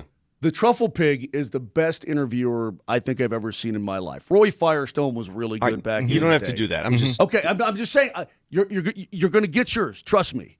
Okay. You get a little bit on that. I want to save it. Moj, when you think of Elway though from our era, where would you rank him? And be honest. Where would you rank him all-time quarterback in the NFL? Dude, it's hard because the generations change. The position hard. Because he was so not Tom Brady in the way he played the game. You know what I mean? Brady won all those Super Bowls. Joe Montana was brilliant at that same time. Meticulous. Yeah. Surgical. But I'm going to say it again. Watching those highlights, Vic, when I go back and watch those highlights, it is the run, hip swivel, plant, throw, all in one motion that just gets me every single time. Ask me the question. Ask me the question, please. Yeah, please. Okay, Vic, where does he rank all time? Different generations of quarterback, different rules. But in my humble opinion, he's the greatest quarterback who's ever played the game. Wow. That's a bold statement. Yeah. Very bold Matt, statement. he was so flipping good. And it was a different game. I mean, you could kill guys then. Kill them. I know. It was the point I was making like 3 minutes ago, which is why I thought, I was like, hey. Yeah. I mean, he made it 16 years playing the way he did compared to Brady. You may not be wrong. I'm just saying, like, John had to peel himself off the field. Tom 100%. walked right off of it. Just putting that out there. On the other side, Nuggets hammered the Jazz last night. More of your reaction, and stay tuned. Coming up at 8:25, the Duke of Denver himself joins Moser, Lombardi, and Kane with Matt Smith on Altitude Sports Radio 92.5.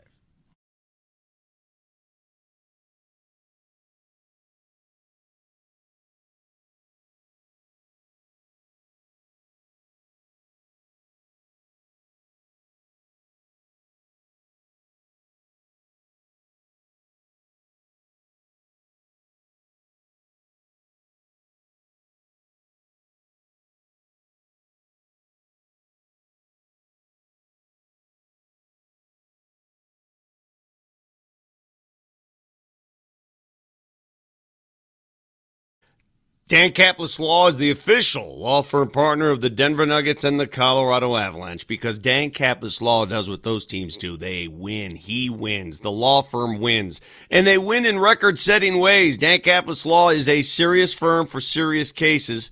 So if you have a case that is serious to you, and they all are, call Dan Kaplis today. They accept righteous injury cases on a percentage fee basis. So call at 303-770-5551. That's 303-770-5551, or hit them up online, dankapleslaw.com.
here. Let's get it going, huh? It's a Tuesday in the Mile High City, and your Broncos are the number 1 seed in the NFL. Your Avs are the best team in hockey. The Nuggets are rolling. By the way, Vic, is this still the best start in franchise history for the Nuggets? Yeah. We're still on that trajectory? 21-7, yes. 21-7 after last night's big win over the Jazz, 135-112. The Nuggets will take the second seed in the West into Christmas night against Minnesota. And considering there was some frustration after how they played in the rematch against Houston on Saturday, at some point, and we talked about this, I'm not sure if this was on air or off air yesterday, Vic, but it's something that I brought up to you and I texted to the group chat during the Rockets game. It felt like, man, it was a matter of time before the Christian Brown and Aaron Gordon injuries finally caught up to them. And I don't think that's exclusively why they lost the rematch to the Rockets, but they sure would have helped in that game. Yeah, and it's not easy beating a team 3 times in about a month, right? Twice in the same week. The Rockets wanted some vengeance. They were tired of losing to the Nuggets. And I think the Nuggets, one thing they've proven, they've yet to lose back-to-back games this year. They're now 7-0 in games after a loss. So they know how to rally. They know how to bounce back. And that's an attribute that's going to take them far. Trust me. Yeah, it for sure will, especially when you're talking about a good team, the 3 times in a month or less than a month. Rockets are a pretty good basketball team. I mean, they're pretty dang good. So even if you're playing this, quote, Sacramento Kings or whomever, it might be difficult with the injuries, but that's a good team. It is. And look, Utah is not great. They're 5-5 coming into last night in their last 10, but the one thing they can do is score the basketball pretty well. And unfortunately for them, that was the one thing they really didn't do in the first quarter. Nuggets led 40-15 after one quarter, but they got out to a 33-5 lead. Mm-hmm. That was insane. It was Utah just pure missing, domination. And the Nuggets kept making. It was nuts. I mean, they had 9 threes in the first quarter. 9 and that's in the first quarter. That's a game where the first quarter is done, and I know they made these little runs and they chipped away and chip. But after the first quarter, everybody knows the game is over. They know the game is over. Nuggets know the game is over. It's just the only question is how much is it going to be over by? Yeah, it's like that one time in Montreal so many years ago, a decade ago, and the Avs were down 6-1 after one. Yeah. And you're like, I think that's kind of over. So now you just play the rest of the days. Yeah. Whatever. Well, last night, Jokic was on cruise control, didn't even have to play the fourth quarter. Another triple-double, ho-hum, no big deal. Jamal played like the all-star that he's been all year long. And I told you a little bit earlier in the show, I got a number for you off the Nuggets bench we haven't seen in a while. How about this? Jonas Valanciunas, 12 and 11 off the bench. The first double-double by a Nuggets backup center since DeAndre Jordan in 2022. The one before that, Yusuf Nurkic back in 2016. We talk about the depth for this Nuggets team. And, yeah, you moved on from MPJ. And, sure, he's off to a great start in Brooklyn. And good for him. We're happy for MPJ. However, what you were able to do was build out the depth on this roster. Tim Hardaway Jr. had a massive night last night. You want to talk about efficiency? He was a model of efficiency last night, Vic. 21 points off the bench. Yeah, I mean, everyone shot the ball well. It was contagious. I did notice something, though. At the end of the game, the Nuggets had a chance to break the franchise record for threes in a game. They tied it at 24. Yeah. So in the final minute, I think it was Jalen Pickett who tied it. They had 2 more possessions where they had a chance to break the record. And they're walking the ball up the court. I could see it. I could sense it. Guys wanted to shoot, right? Because they knew it. And I turned to my left, and there is Nikola Jokic on the sideline on the bench, and he's got the Mutombo finger wave, and he's telling his teammates, no. Really? No. Calm down. No. Even in a moment of, wait, let's set a franchise record, he is the ultimate sportsman, and he's trying to tell these guys, hey, there are more important things than a franchise record for threes. That was his message to his teammates. I don't know if everybody saw him, but I did. I could hear him. And you were on the sideline last night. Yeah. After the game, you caught up with Cam Johnson. Here's what that exchange sounded like. You guys have yet to lose back-to-back games. Did you feel the energy after losing to Houston the other night? Definitely. Like I said, we're better in group. We know how to respond, and that's what we want to do tonight. Tomorrow night, you're on the road, back-to-back. I don't know if you're aware, but you've won 11 straight road games. How have you gone to 11 in a row? Got to keep it going. And just not be satisfied. One suggestion, just get off to a 19-0 lead. It's a lot easier that way. Much. Yeah, I mean, that's good advice, Vic. But also, like, we're talking about the streak. Is this something where it's not like a perfect game or anything? We have no problem just getting it out in the open. I don't have a problem. I don't live that world where I'm not allowed to talk about something. It's real life. They've won 11 in a row on the road. I mean, they've never been there. They've never done that. Are you guys, is that taboo in your world? Moser, am I allowed to mention that? I don't know why you wouldn't be. What's the problem? No, I don't have a problem with it. I just wanted to make sure we weren't a little stitious about all this. I think we're all adults here. We can talk about it. They know what's going on. They know how much they've kicked butt away from Denver, Colorado. This is true. True. They're a favorite going into Dallas. Now, Dallas beat them less than a month ago. Here. How about time for a little revenge? So here's the best part about last night. You cruise. No starter played 30 minutes, not one. Nobody's taxed. You didn't have to put Joker back in the game. Yeah, you know what you do? You get on the airplane, Matt. You get a little steaky steak on the plane. Get a good night's sleep in a fluffy bed. You're going to be fine. Walk into American Airlines Center tonight and punk those nerds. Do you remember, Moj, what happened in the last Mavs-Nuggets game? Because that was a part of their 4-game home losing streak. Do you remember who went off in that game for Dallas? No. Ryan Nembhard. Yeah, Nembhard had 28. Flag had 24. I'm curious though to see Cooper Flag. This is the new incarnation of Cooper Flag. This is the growing in his rookie year Cooper Flag. Vic, do you want to look and see him at all and see what he's got now as opposed to a couple of weeks ago, start of the season, whatever? Sure. I mean, I think he's a hell of a rookie player. Now, they played last night as well. Yeah. They lost to New Orleans. By the way, New Orleans has won 5 straight. I mean, go figure. This is David Adelman last night answering a question from Scott Hastings, and I thought this was a good question. Does the game get easier or harder after starting like that? Harder. Yeah, just because the games are so long and, they're an NBA basketball team. They're going to start making shots to get themselves into a rhythm. It really is just trying to stay concentrated on what the goal is, which is a 2.5-hour game. When you score that quickly, take that kind of lead, I do think there's going to be a lull emotionally. I think it's totally natural.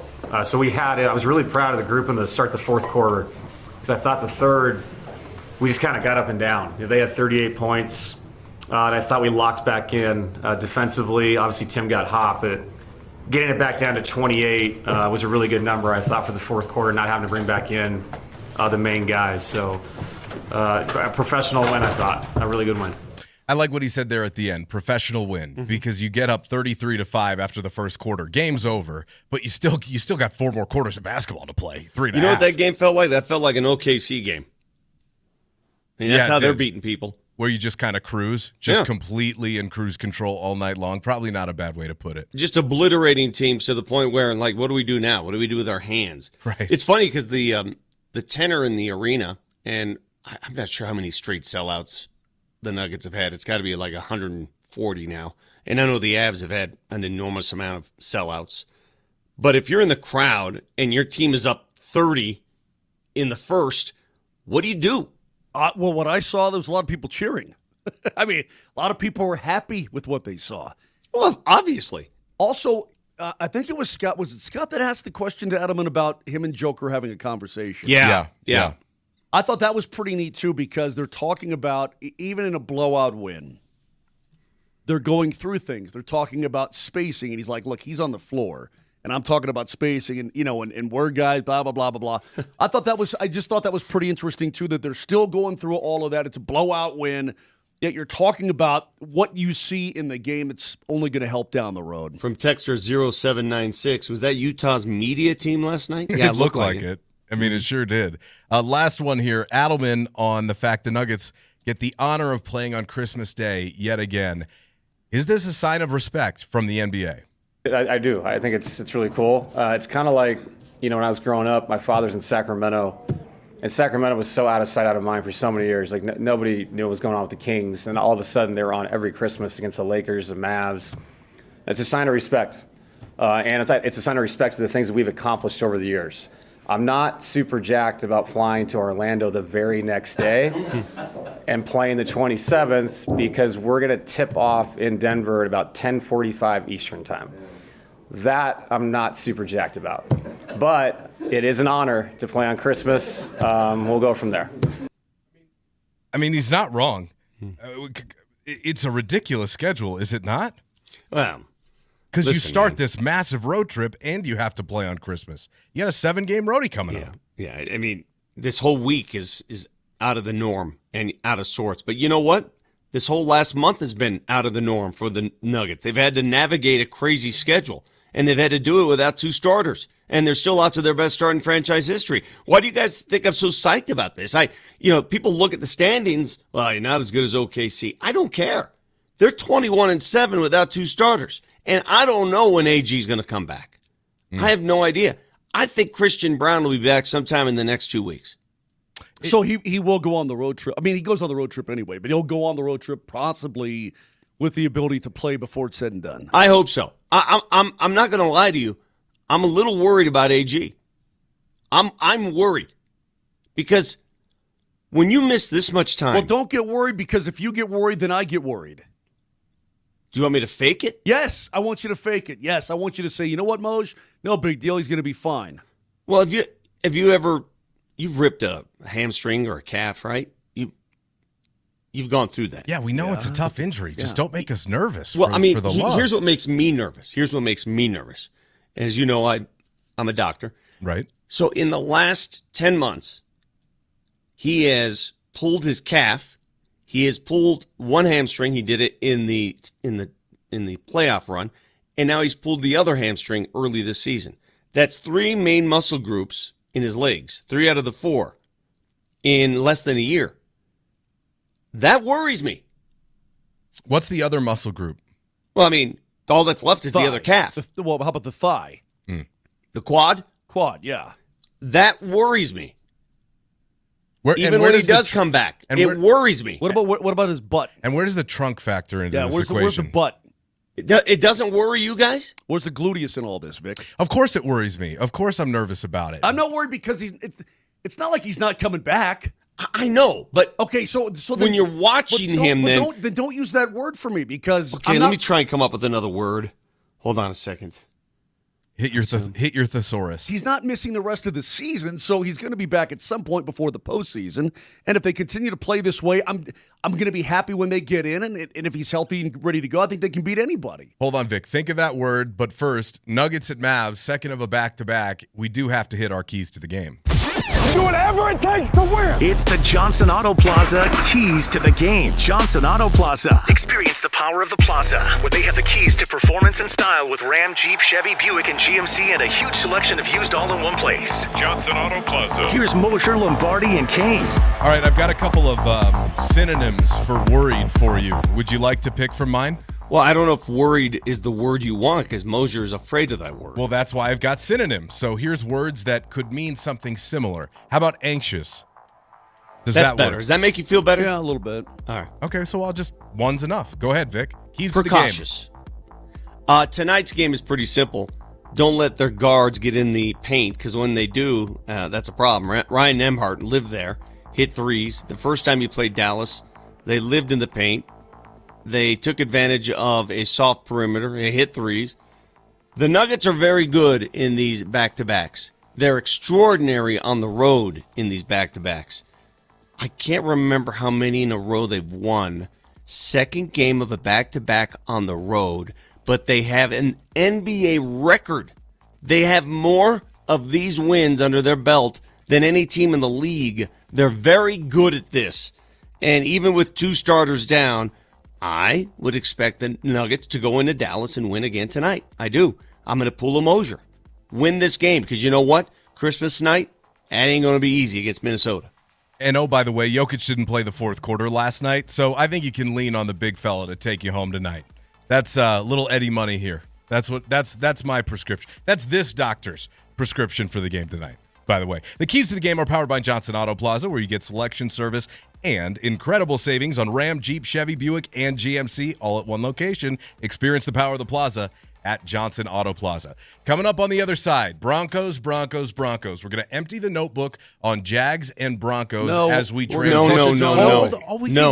Let me finish as we transition throughout the course of the rest of the morning. My bad. and John Elway will be joining us next. The Duke of Denver. Is that okay? Yeah. Could I tell people that Elway's coming up next? We jumped your bacon. A little bit. Yeah. As a matter of fact, I was painting. He's ready to go, so let's take this break, and when we come back, John Elway on our airwaves talking about a great. In fact, if you have a chance to watch a documentary during this commercial break, do it. Do it. It's on Netflix. It's Altitude Sports Radio 925.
We are giving away tickets to Avs and Kings for the 29th, and you can enter by texting JAM, that's J-A-M, to 303-504-0925, along with your first and last name. Thanks to Matthews Fine Watches and Jewelry for bringing us Avs Ticket Tuesdays. Your keyword for this hour is JAM, 303-504-0925.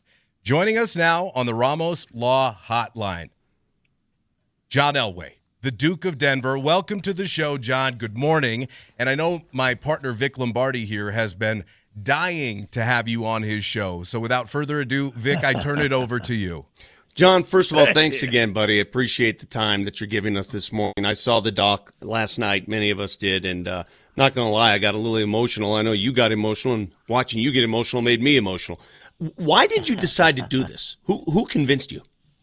You know, it was because I turned down a lot of different things in the past, and I think that now was the time to do it. I was, now that I'm fully retired and out of football, that I thought it was probably the right time to do it. And plus, with the 10 grandkids I have, and plus even my kids, they were young when we were going through this whole process, and I was really playing. So I really kind of did it for them and kind of a legacy piece so they could see who kind of pop he was. And I thought it would be better than in a book and get it on film and kind of, see what it was like. So it was, I was glad I did it. It was, it took us about a year and a half to do it, but it was fun revisiting, jogging the memories and talking about old times. So I enjoyed doing it. I didn't realize everybody would be crying. I mean, listening to the interviews of your kids and Janet, I thought Janet was tremendous in it. And when you watched it for the first time, did you get emotional again? To be honest, I get emotional every time I watch it. So it's like, yeah, it really is. I mean, it was a fun ride, and there was a lot of ups and downs in it, but it was a fun ride. But yeah, it is emotional, I think, because of there was a lot of great times, but some tough times too, and it was a good, great, long journey, but it was a great journey. So, it was one of those things that, you're right. When I look back and I think about it, and I think, obviously getting to see my dad and my sister on tape again is, grabs the heart. And then, but also to go back and revisit, the great times. And it was very emotional. I can see why it would be for you, John, but Vic is right. I'm sitting on the couch with a beer. And I'm like, I'm starting to get teary-eyed and whatnot. I'm like, damn it, Moj, just calm yourself down here a little bit. But, John, it can't be easy to open yourself up as a human being that way. And you've always been that way. Again, when I was watching the final news conference, it sucked me back. But it can't be easy just to let all that private stuff out there for the world to see, can it?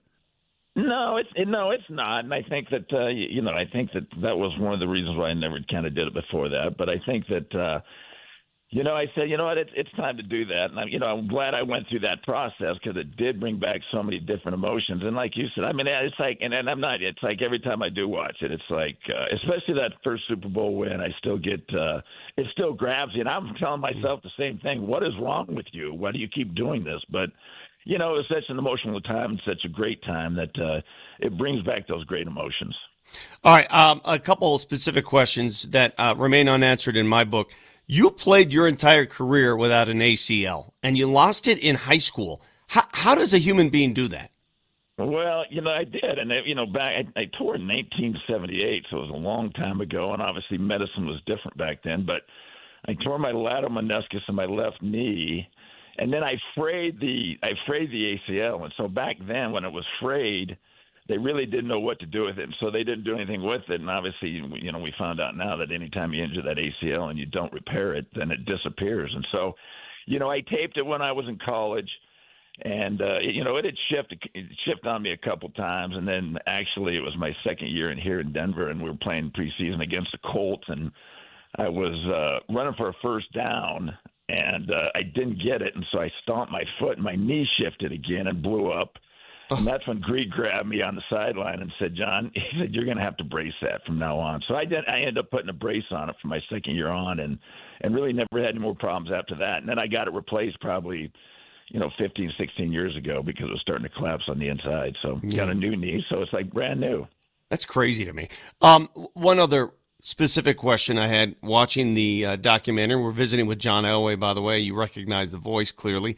The comeback wins became, your hallmark. That's what you do. We've seen in the last 2 years, especially this year, this Bo Nix kid has the ability to rally. And I want to ask you, watching you do your thing, what what specific character trait is needed when you're down in a game and you still keep gunslinging that thing in there and you get your team back? What do you see in Bo that you had? Ultimately, I think bottom line, Vic, I think it's just being a great competitor and feeling like, once, as long as there's time left on the clock, you always have a chance to win. I kind of learned that lesson a little bit, and it was against us that no game's over till it's over. And that's, the last game my senior year at Sanford when we're at the Cow, which is in the tape, which is in the film, and the fact that, there was 4 seconds to go. We end up losing the football game because of the kickoff return with all the laterals in it. So that was kind of always a reminder of me that, hey, listen, funny things can happen in this game, and games are never over. So I think the attitude that, you feel like you always have a chance. And the second thing is being a great competitor. And I think that's what Bo has. And I think that's why, he's going to continue to grow, and he's on the launch pad to being a great quarterback in this league for a long time. I'm watching you watch the film of that, and then the film of, the early days with the Broncos and whatnot.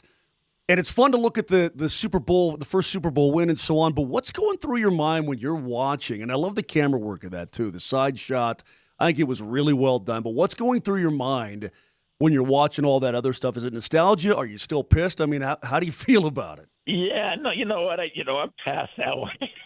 It was so long ago, but I reckon that definitely took a long time, to get over. But I think looking back at it now, and when you go through the process, because I've seen that at Thanksgiving for the last 40 years, because they bring that highlight up every year, and so I think that it was tough early, but now you kind of look at it and say, you know what? I'm kind of proud to be part of one of the most unique plays in the history of college football, or be on the team of, when they had the band on the field and him running through and the question I've always had still that I haven't got answered. I said, what happens if he hit the trombone player and the trombone player actually made a tackle? But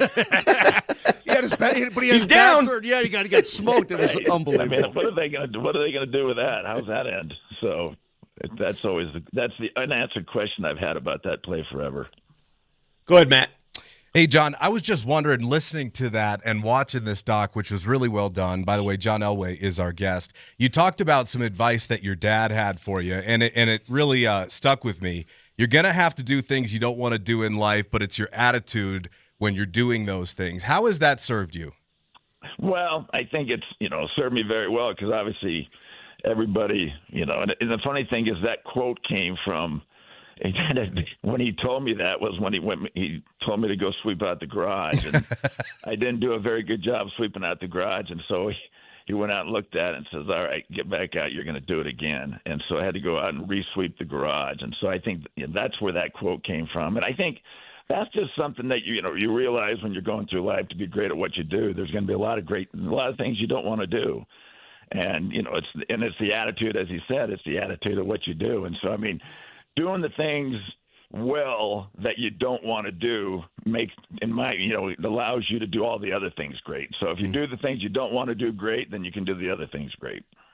John, I have two more, and I'll never forget when you were inducted into the Hall of Fame, and you started it was like a watershed moment because a bunch of Broncos came after you. During your induction speech, you looked out there and you said, it won't be long before Dan Reeves and Mike Shanahan get in here. And they're still not in there. And I don't understand it. Can you give me a reason why neither of those guys is in the Hall of Fame? Well, you know what, Dick? I still believe they're going to be in there. Yeah. There's no question. I just think it's who they're kind of running into, right? Obviously, this year, I thought Mike should have got in last year. Absolutely. And I'm trying to remember. I'm blanking on his name right now. With Seattle and Holmgren. Mike Holmgren. Yeah. Mike Holmgren, right? So. And who was a great coach and deserved to be in there, too. So it's just a matter of the pecking order and how they pick those. But I think they'll still both be in the Hall of Fame for the success that they've had. And then, obviously, if you look at the list this year with a Bill Belichick going in, it's kind of tough for him not to be that guy. But there's no question I think both of them will still get in. All right, so you're the only guy in NFL history to win a Super Bowl, obviously, two of them, and then come back and do it as a GM.